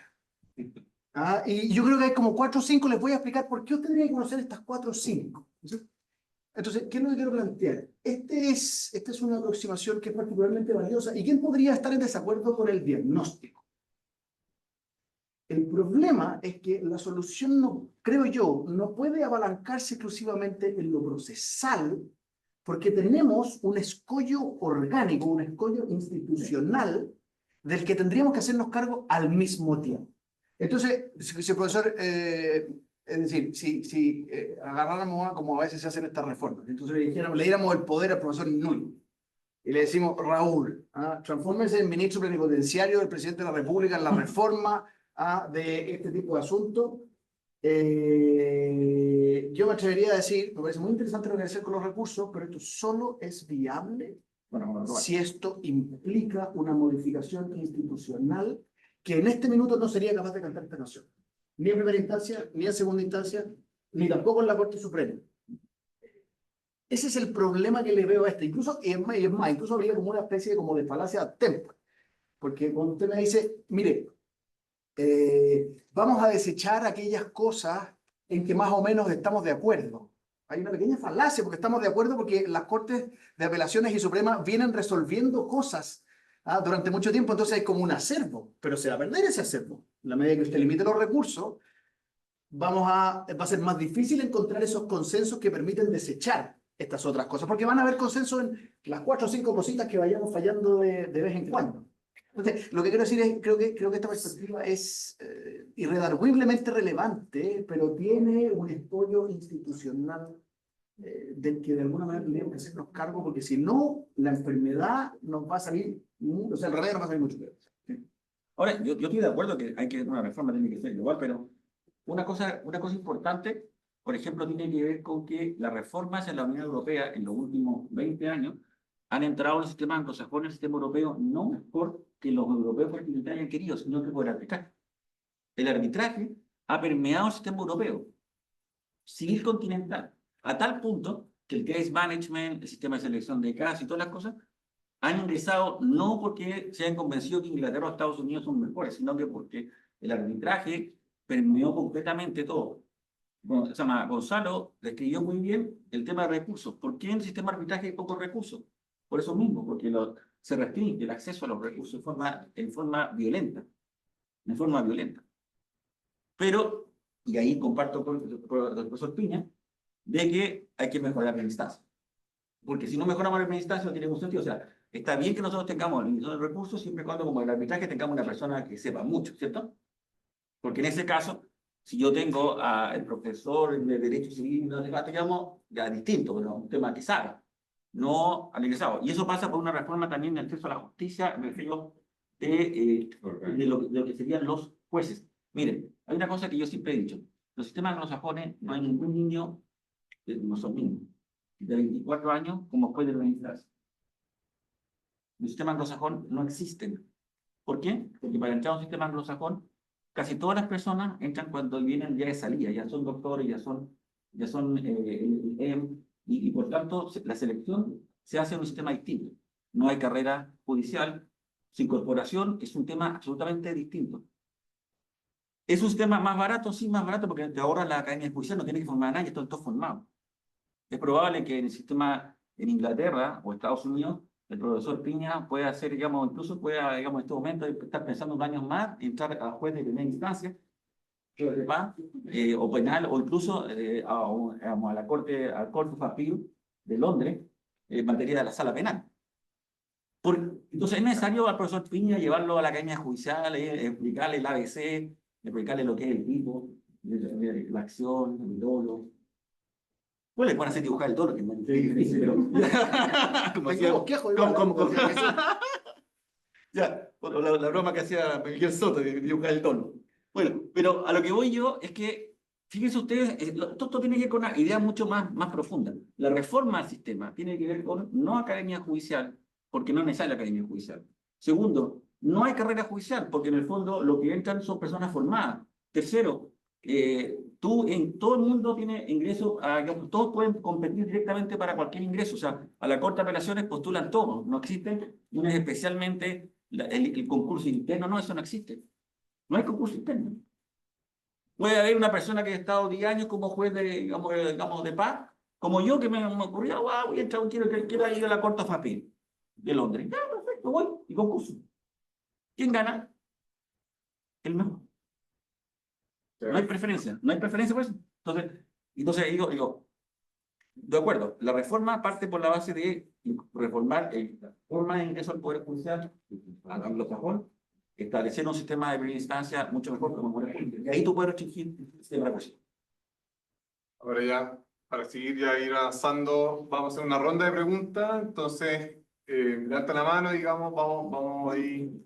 Y que diga a quién va la pregunta, formula la pregunta, la agrupamos todo y luego los panelistas responden, digamos, y finalmente damos el pase para un café que nos está esperando. Bien, por favor. Hola, Raúl. Hola, Raúl. Bueno, súper interesante tu exposición. Voy a hacer algunos elementos técnicos nomás de observación y preguntas. Aparte, esto ya algunas cosas ya lo hemos conversado. Mira, en primer lugar, creo que nuestro gran problema, sería como reflexión, ustedes saben que conozco desde dentro está el asunto que ya veo varios años, es que tenemos 3 cortes que son problemas. Y estamos regulando por 3 cortes en el país, porque, o 4, ya. Y el resto, si vamos a Temuco, vamos a una... Yo les voy a contar una historia. Una vez fui a llegar a Coyhaique, la Corte de Apelación de Coyhaique. Entonces vi la tabla y me parecían 3 nomás. Entonces yo dije, fui a preguntarle al funcionario dónde estaba el resto de la tabla. Me dijo, no, sí, esos son todos. Y yo así como, no, ¿en serio? Y dice, sí, no, sí, son todas las causas que tenemos. Entonces, nuestro gran problema es que regulamos, necesitamos una regulación para Santiago, algo San Miguel, Concepción y Valparaíso. Y el resto pues no tiene mucho problema porque en el fondo, incluso en lo que uno debería decir no debería proceder, que son como las apelaciones de los incidentes, se ven en 2 semanas, a veces se ven en 2 semanas, a veces se ven en 2 meses. ¿Qué es lo que te implica eso? Que en el fondo, en términos de proporcionalidad, la carga de trabajo no es relevante en algunas cortes, pero en las cortes de Santiago sí es relevante. Entonces, o necesitamos una regulación completa o necesitamos una regulación regional tipo federal para estas cortes que sí son problemáticas. Segundo, en el caso de los jueces yo encuentro razón, pero efectivamente, yo siempre he dicho, como me dice Raúl, un niño no puede fallar en la casa. ¿Ah? Algo de experiencia tiene que tener. Una vez recuerdo que le comenté un problema sobre la buena fe y sobre cómo se hacía cómo se regulaba esto en el comercio. Y le tuve que explicar cómo se regulaba esto en el comercio, pero que era un juez más joven. ¿Ya? Se supone que un juez que litiga, que asesora a empresas, sabe cómo se produce esto. Era un problema de construcción y de cómo se producían los pagos. Entonces, se habían producido un trancazo de 60 pagos y yo tampoco lo entendía hasta que el empresario me dijo, esto es un mes que se me trabó los pagos. Entonces, claro, como dice bien Raúl, los jueces necesitan experiencia de esa, o sea, si vas a aplicar un problema de la costumbre y cómo funciona esto, el juez necesita tener este conocimiento. Pero aquí hay una trampita. En Estados Unidos, los jueces tienen falladores que son gente, abogados y de calidad, asesores de calidad, que es precisamente lo que nosotros no queremos. O queremos tener jueces que fallen ellos, o queremos el modelo de Estados Unidos con falladores. Y México lo copia, y yo tenía una novia mexicana donde ella era de las falladoras y es una institución allá, y todos tienen que tener un magíster o doctorado para fallar, y además lo fallan de a 2. Es decir, el juez le dice, estos son los criterios, 1, 2, 3, 4, y los falladores, el secretario se pone de acuerdo con los falladores, son 2 falladores, entonces entre los 2 hacen el fallo. 2 magísteres te hacen el fallo. Entonces no es una cosa así como que digamos, no, este juez es extraordinario. Los jueces necesitan apoyo en este sentido. Y lo otro que tenía es que este sí que es un punto súper crucial. ¿Ustedes conocen el libro que se llama Ruido? Sí, ¿no es cierto? Ese libro es súper importante porque te muestra que lo escribió Kahneman, Sasten y Siboni, porque te muestra el problema en el detalle. En el fondo dice, no es un problema de precedente, no es un problema de las cortes, dice, porque en Estados Unidos tenemos el mismo problema que en el sistema continental. Y tenemos sistema precedente, y tenemos todo el sistema que describió Raúl. Entonces, ¿qué es lo que hicieron los norteamericanos? Según lo que cuenta en el sistema Ruido, dice, hicieron lo mismo que la codificación. Hicieron un manual de instrucción, pero con la solución al detalle. Es decir, caso general, pero particularizado. ¿Y qué dijeron?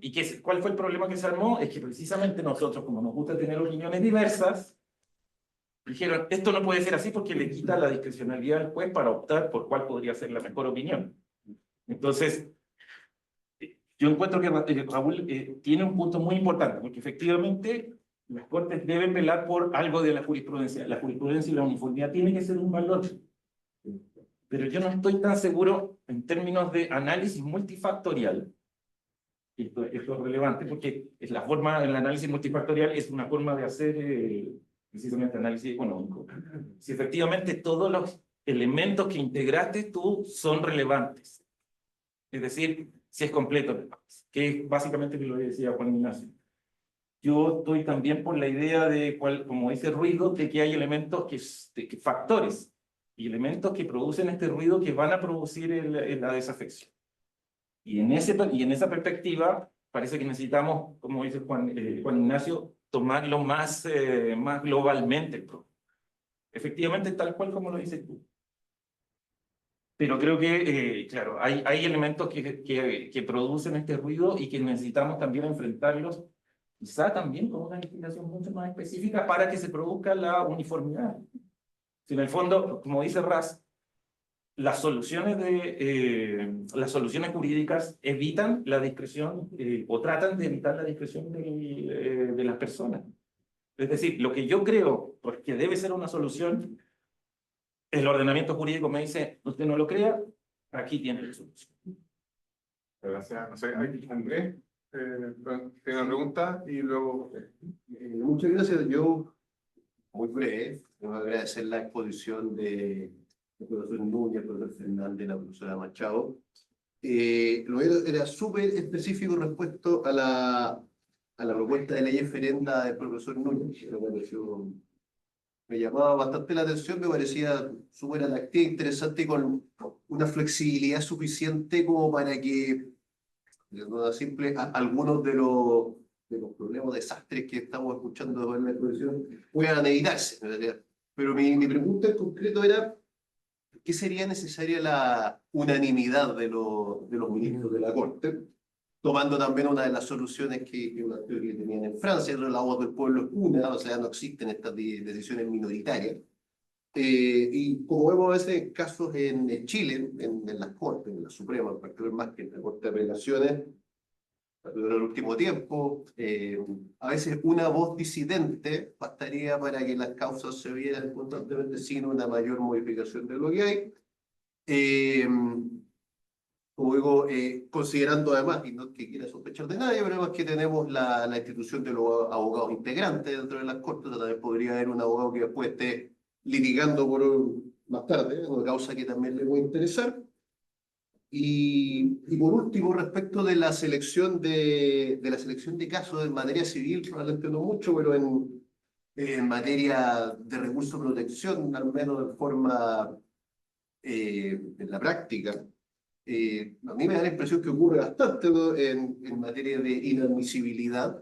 Hay un artículo muy interesante, prefiero con ustedes, que lo leí, que hablaba mucho que las causales que dice el auto acordado no es prácticamente lo que se aplica, sino que hay 200 causas más para no entrar a conocer los recursos de protección. Y dentro de lo mismo, en la Corte Suprema en particular, vemos constantemente, y creo que es de lo más desalentador que lo va a tener un abogado, Víctor se conflicto. Y eso es un poco lo que explicaba el profesor Piña recién de un actuario que revisó en 5 minutos. Víctor se confirma lo mismo que dijo el padre. Eso sería...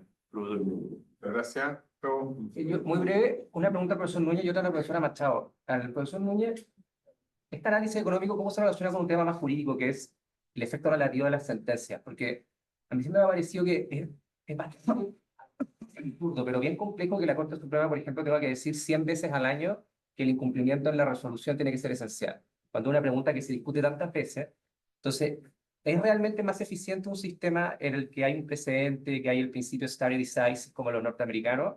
¿O igual se puede terminar bypaseando como se hace en Chile, que se recurra a la Suprema por la misma pregunta que responde 100, 200 veces al año? Eso por un lado. Y a la profesora Machado, una pregunta más bien orgánica, porque me llamó la atención que a pesar de que hay 1/3 de causas en la Suprema, igual son 50.000 causas. Entonces, el nombre supremo para ver 50.000 causas al año es bastante complejo si consideramos que tenemos 21 ministros y 14 abogados integrantes, o 12 creo. Entonces, como que nos parecemos más a los norteamericanos por una corte pequeña, pero que ve muy pocos casos, pero vemos la misma cantidad que las cortes europeas que tienen 100, 200 ministros. Entonces, es mejor aumentar el tamaño de la Corte Suprema y derechamente echar a tener 100 ministros y tener 12 salas como en la Corte de Santiago, o derechamente es mejor la alternativa del profesor Núñez, que es reducir, o sea, ampliar el control, las facultades de admisibilidad de las Cortes y reducir aún más de 50.000 y llegar a 1.000, que sería un número más razonable, aunque igual 1.000 causas para 30 personas igual es harto si uno quiere un resultado jurídico de calidad. Entonces, eso es lo que es. Muchas gracias. Solo yo siempre voy a aprovechar de despedirme, lamentablemente, y esto en su casa quedan, don Nicolás, ¿para qué les digo yo? Lamentablemente tengo compromiso clínico, o sea, absolutamente impostergable. Ha sido una alegría verlo, contar con ustedes y no tener la oportunidad de felicitarlo, porque esto ha sido muy sugerente. Pues ahora, bueno, ya para ir... Hay una... bueno, tiene una última pregunta. Me parece que el profesor, el colega tenía una pregunta. Sí. Por favor. Sí. Una consulta, Priscila. Pero tiene que ver un poquito con el tema de que tenemos cierto consenso con, de alguna manera, con incorporar el análisis económico del derecho, de hacer la resolución de conflictos, en la litigación previamente tal, pero esto es a propósito de una experiencia que tuve y que tiene que ver un poco con, de alguna manera, los instrumentos que nos da de alguna manera la litigación. Un poquito de menos lo que es la etapa de la conciliación, que la podemos tener en distintas etapas, en primera instancia, antes de la vista de la causa, incluso hasta a veces después de que sale la sentencia, si podemos tener algún grado de litigación y, de alguna manera, cómo subutilizamos el análisis económico en nuestra litigación permanente y cómo de alguna manera podemos incorporar agentes que nos permitan llegar a algún tipo de resolución de conflicto, o sea, agentes de análisis económico para resolución de conflicto. Y en esto va un poco orientada la pregunta. Una vez me tocó litigar, por ejemplo, en el tribunal ambiental. Y una de las cosas que me llamaba la atención era que dentro de la sala estaban ingenieros.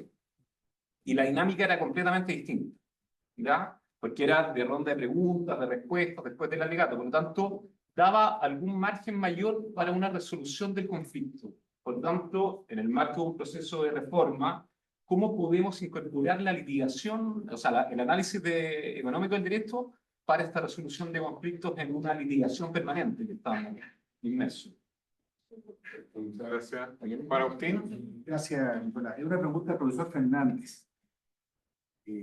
Nosotros todos somos testigos del esfuerzo que hace USCAN en ir ampliando el arbitraje, haciéndolo más accesible a capas más sencillas, ¿no es cierto?, de la población, ya no está limitado a las grandes empresas, a los grandes consorcios.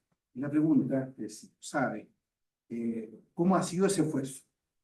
¿Y se ha cumplido ese propósito de ir ampliando el arbitraje con arbitraje de calidad como usted ofrece?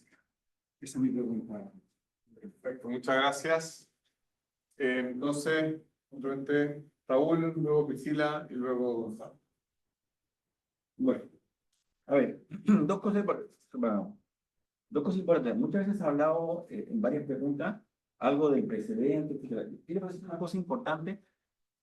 El precedente continental es lo que denomina un autor italiano un precedente imposible. ¿Por qué un precedente imposible? Porque en los norteamericanos el precedente lo vincula con los hechos.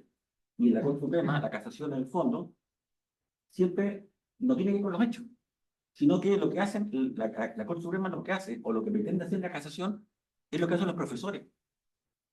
Una especie de tratado abstracto de 1545. Eso es. Un anglosajón mira eso y dice, eso no es un precedente, usted está haciendo lo que hace un glosador. No es un precedente, es un precedente imposible. Por tanto, esa perspectiva es muy importante. Nosotros no tenemos el precedente anglosajón porque nuestro sistema nos impide vincularnos a los hechos. La importancia es simplemente un análisis abstracto de la norma. Y lo que pretende, y la sala segunda, la sala primera, la tercera y la cuarta, lo que hace lo mismo que hace la primera, lo que hace Enrique Barro. No hay diferencia alguna entre lo que hace la primera sala y Enrique Barro. Eso es. Y eso es muy importante tener en consideración. Primera diferencia. Segundo, respecto a la unanimidad. ¿Por qué digo unanimidad? Bueno, la razón fundamental tiene que ver porque si alguno de los ministros, y acá hago otro paréntesis, cuando yo pretendo hacer un cambio, tiene que haber un cambio fundamental, que es que no existan relatorios. ¿Y por qué eran relatorios? Porque, por ejemplo, en Países Bajos, cuando se recibe una causa, en corte de apelaciones son 3 también, igual que acá. Lo que hace, se entrega la causa a un ministro que tiene el turno. El ministro que tiene el turno elabora una propuesta de fallo. Se la muestra a los ministros y esa propuesta de fallo, los ministros, si tienen alguna duda, llaman a los abogados para preguntarles cosas, no para que reproduzca absolutamente, digamos, en este caso, el recurso, que no tiene ningún sentido. Para mí es una pérdida de tiempo que una persona me reproduzca completamente el recurso, porque yo lo puedo leer, ¿verdad? Tengo el ojo. Lo puedo leer. Por tanto, ¿qué importancia tiene un alegato en la Corte de Apelaciones cuando tengo el recurso escrito? Y de acuerdo al principio de intangibilidad, el abogado no me lo puede cambiar, la causa no puede cambiar nada. ¿Qué sentido tiene? ¿Sabes cuál es el sentido, no? El sentido es que antiguamente, por primera vez, los abogados aparecían en segunda instancia. Y ahí uno veía al abogado que le pagaba, porque en primera instancia era todo papel, y por tanto estaba solamente el procurador aparecía y hacía todo. Nunca uno veía al abogado.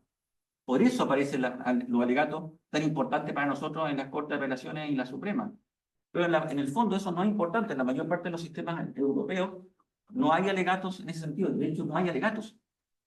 Excepcionalmente hay alegatos. Solamente cuando hay consultas. No tiene ningún sentido que me revoquen el recurso, ¿cierto? Porque yo sé leer, a menos que esté en un idioma que no manejo. En arameo, por ejemplo.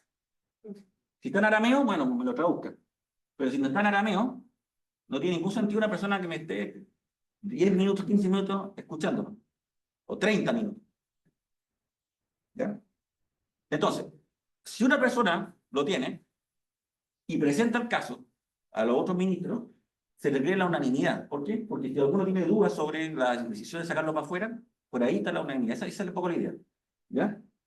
La selección de casos visto se confirma, bueno, el visto se confirma según un artículo que publiqué hace poco con el profesor Ramón García, es una forma de case management, una forma de gestión de casos, en la cual simplemente los casos sencillos se simplifican y se van sacando para afuera. Es una forma de gestionar casos. ¿No es lo mejor? No, no es lo mejor, pero existe. Son lo mismo que cuando se agrupan casos iguales y se despayan todo en conjunto. Cuando la cuarta sala lo que hace, ve todos los recursos de unificación, mezcla varios roles, lo que está haciendo es case management, gestión de casos, ganar tiempo. Son las mismas, es el mismo caso. Porque en el fondo lo que está alegando es una diferencia de interpretación, ¿cierto? Y se unen varios roles. Eso sería imposible de otra manera, pero es así. Porque lo que se busca es gestionar casos, ganar tiempo, ser más eficiente. Por eso que la cuarta sala lo hace. Eso no puede hacerlo la primera y la segunda, pero la cuarta sí lo puede hacer, porque justamente esa es un poco la idea. Porque está el tema digamos, el recurso de unificación lo permite y lo promueve. Respecto del efecto vinculante de la sentencia, relativo a la sentencia, sí es un problema, pero lo que pasa es que en Chile nosotros tenemos dos cosas que son contrarias o que nos impiden que las Cortes de Apelaciones y los jueces de primera instancia sigan a la Corte Suprema. Una cuestión primero que tiene que ver con la idea básica, que es que en Chile se cree que la independencia interna significa que el juez de Cachiyuyo puede decir el derecho como se le ocurra, independientemente y sin considerar lo que dice la Suprema, porque es libre de poder interpretar como se le ocurra el derecho. Eso no es independencia interna en ningún país del mundo. Eso no se enseña en ningún país del mundo, en un juez español, ni tampoco lo opina un juez en Alemania, ni un juez en Italia, te va a decir eso. ¿Por qué? Porque eso choca con el principio de igualdad ante la ley. ¿Ustedes creen que una persona puede decir cómo se le ocurra el derecho? Yo leo el Código Civil y ¿sabes qué? Soma arriba, claro solar, todos se equivocaron. En realidad voy a interpretarlo como se me dé la gana. Para mí esto significa X. Y claro solar y todo, dan lo mismo porque no sabían nada de derecho. Eso no estaría de acuerdo a ningún juez de ningún país europeo, ninguno. Diría, eso es una locura. Es una locura. Usted no puede decir el derecho como se le ocurra. Una cosa es, y la independencia interna significa, para un juez europeo, la independencia interna significa que el ministro de Corte de Apelaciones y el Suprema no puede llamarte por teléfono para decir cómo fallar esta causa. Pero sí que tú tienes que seguir la regla de la unificación. Esa es una cosa importante. Número 2. Quizá, como hay en Brasil, no somos vinculantes, que es la obligación justamente que impone la obligación de seguir la unificación. Está expreso y está en el Código de Brasil. y entonces ellos tienen que seguirlo justamente porque es una obligación. Pero es una glosa, no es como Claro, con no, hechos. claro, es una glosa. Es una glosa. Es una glosa, pero por lo menos, Entonces, pero está la idea de la suma vinculante. sí. Entonces, ahí uno podría introducir un cambio, en este caso, en la legislación. Pero miren, ¿saben qué? En todo caso, desde esa perspectiva, hay que pensar cómo se llama el efecto relativo a la sentencia debe ceder frente a, a un bien superior que es la uniformidad, porque eso afecta a la garantía y la igualdad de la ley. No es posible que una persona que viva digamos, en la región digamos, de Coquimbo, digamos, después de instancia le diga el mismo caso parecido, le diga A, y el de Valparaíso le diga B, y el de Santiago le diga C. Y que la Corte a su vez diga lo mismo, A, B y C se intercambien, y finalmente no se sepa cuál es lo correcto. Entonces, yo creo que eso es relevante. Eso es relevante porque siempre yo creo que ¿cómo se llama? Que es la idea justamente de la uniformidad. Los jueces tienen que colaborar con el legislador, podríamos decir, en esclarecer la hipótesis de aplicación de las normas. Y eso yo creo que es como el punto. Muchas gracias, Priscila. Estoy de acuerdo con el profesor. No hay que aumentar jueces, hay que crear jurisprudencia, porque existe ese pensamiento individualista que cae un rayo en la cabeza del juez y él tiene independencia para decir lo que es el derecho individualmente, pero la independencia institucional, la independencia no individual, es por eso que llama la atención falladores. Nosotros queremos que los jueces fallen ellos mismos porque ellos quieren fallar como se les da la gana. Si tuviéramos falladores, nosotros tenemos uniformidad. Yo digo, tú vas a fallar conforme mi criterio, hay un criterio que está claro para todos los falladores. Y eso es mantención de la jurisprudencia. En definitiva, el ministro de la Corte Suprema en Brasil tiene 50 funcionarios fallando para ellos, dentro de los cuales 10 son doctores de derecho. ¿Por qué? Porque en definitiva él dice, prescripción, yo creo eso, yo creo eso, yo creo, cualquiera puede redactar desde que exista una uniformidad. Entonces aquí existe ese tema exactamente porque la Corte Suprema se tiene resistido. Y el artículo 3 del Código Civil es muy mal interpretado, a pesar que, por ejemplo, los conflictos ya de Miguel de otros colegas más ilustrados en el derecho y romano y en la historia del derecho, ya lo han mencionado. El artículo 3 de Andrés Bello es de la misma época del desarrollo de los precedentes, porque el sistema anglosajón no nació con un sistema de precedentes. El sistema de precedentes fue creado orgánicamente dentro del sistema anglosajón. No es conjunto, no es condición sine qua non.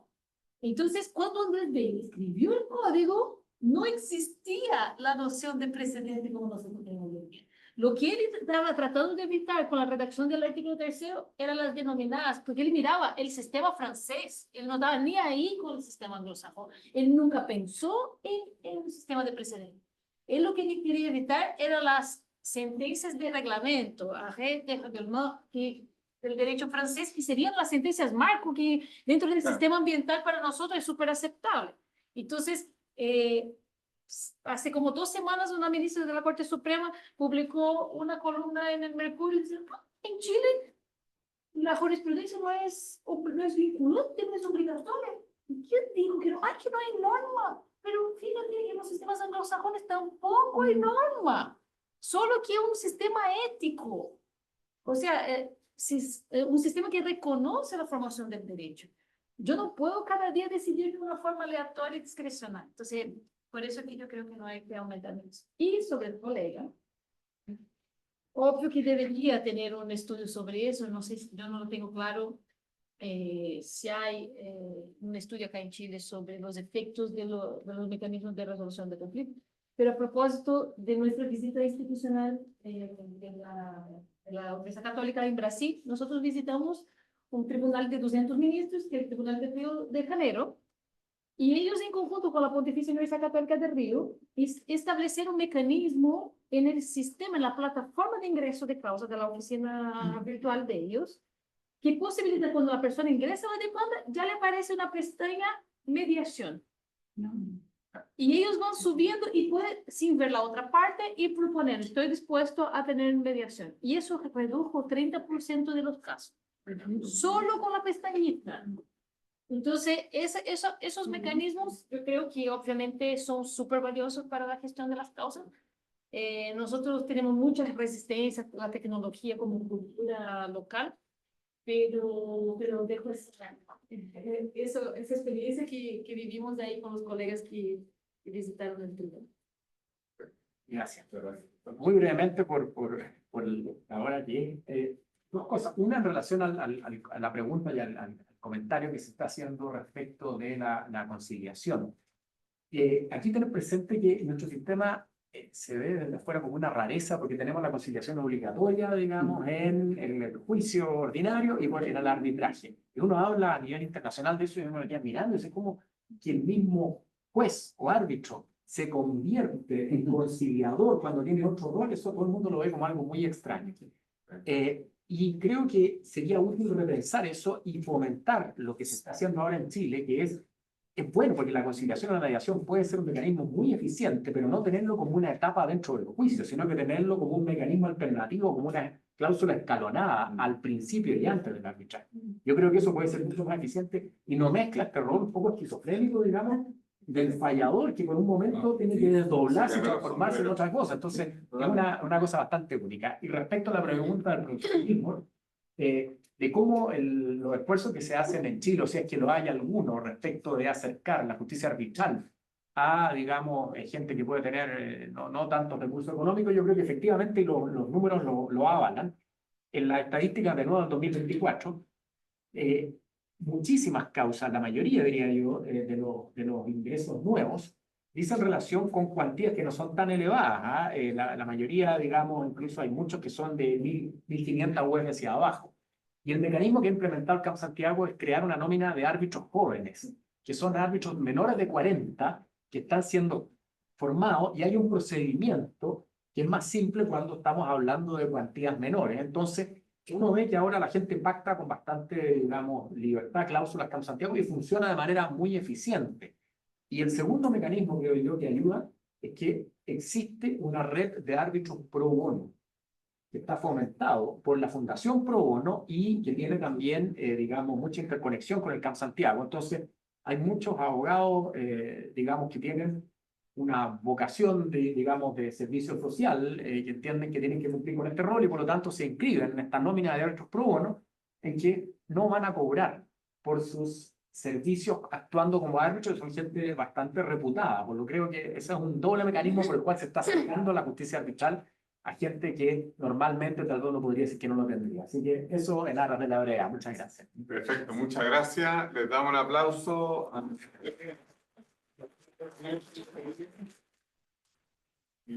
Y bueno, los invitamos a seguir al día en las actividades del ELEM y el programa Reforma de la Justicia. Y buenas tardes o noches ya.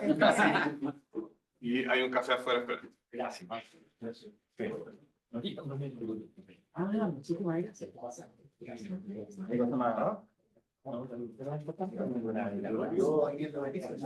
Hagamos la conferencia. Un poquito.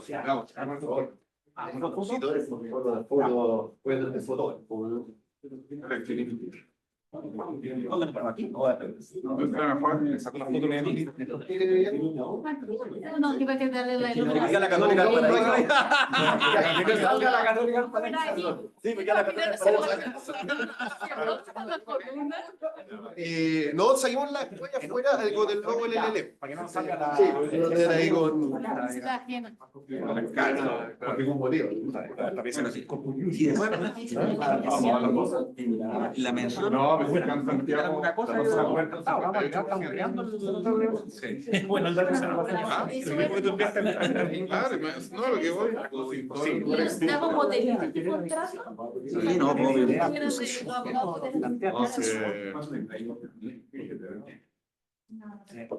Uy, voy a hablar con Patricio. Acá. Si quieres poner el caso central, acá. Si era mi señora y no Esperando, bueno, bien, de tramitación, porque de ingreso. Pero continúa ingresando. Pero ya acostumbrado a vivir así. Una es muy cerrada. Recuerda que la protección. No, yo nunca. Yo amo. Contencioso administrativo. Tengo una fotito, tengo que correr. Yo también. Parte de eso. Entonces yo creo que están poniendo. Le di ejército. Tengo el ejército completo, me está esperando. Lo que pasa es que a mí lo que realmente necesitamos es un contencioso administrativo ya sí, ordenado. De hecho, muy interesante. Sí, no. Sí, no. Y como todo planteamiento de algún fondo también era Ahora. Está costeado, la reforma está costeada. Sí, sí, no, pero la idea es que Varios amigos.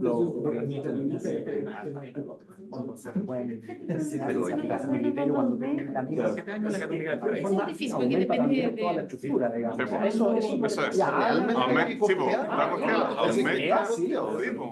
Muchas gracias. Siempre he sido amigo de los avances de a poquito con todas las normas. No, Amigo, no, pero esta reforma la va a dar. y cuando a mí me dicen, yo digo, voy a tirarme una ley de 150 artículos y 30 yo. No, pero Sale sentencia en la misma hora. Bueno, fíjate que yo para el planteaba uno 10. no, ¿Tomaste remedio? Ahora me tomas. Pero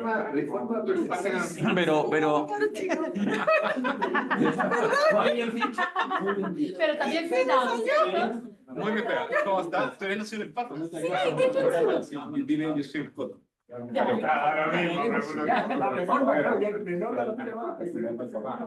Esto sí conmigo, ¿no? Sí, sí, o sea,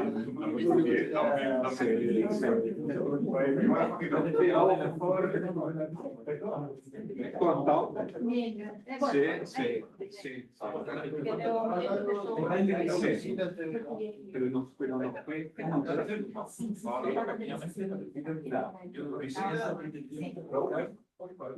casi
Chao.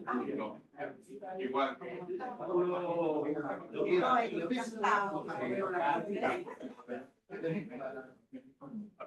Nos vemos.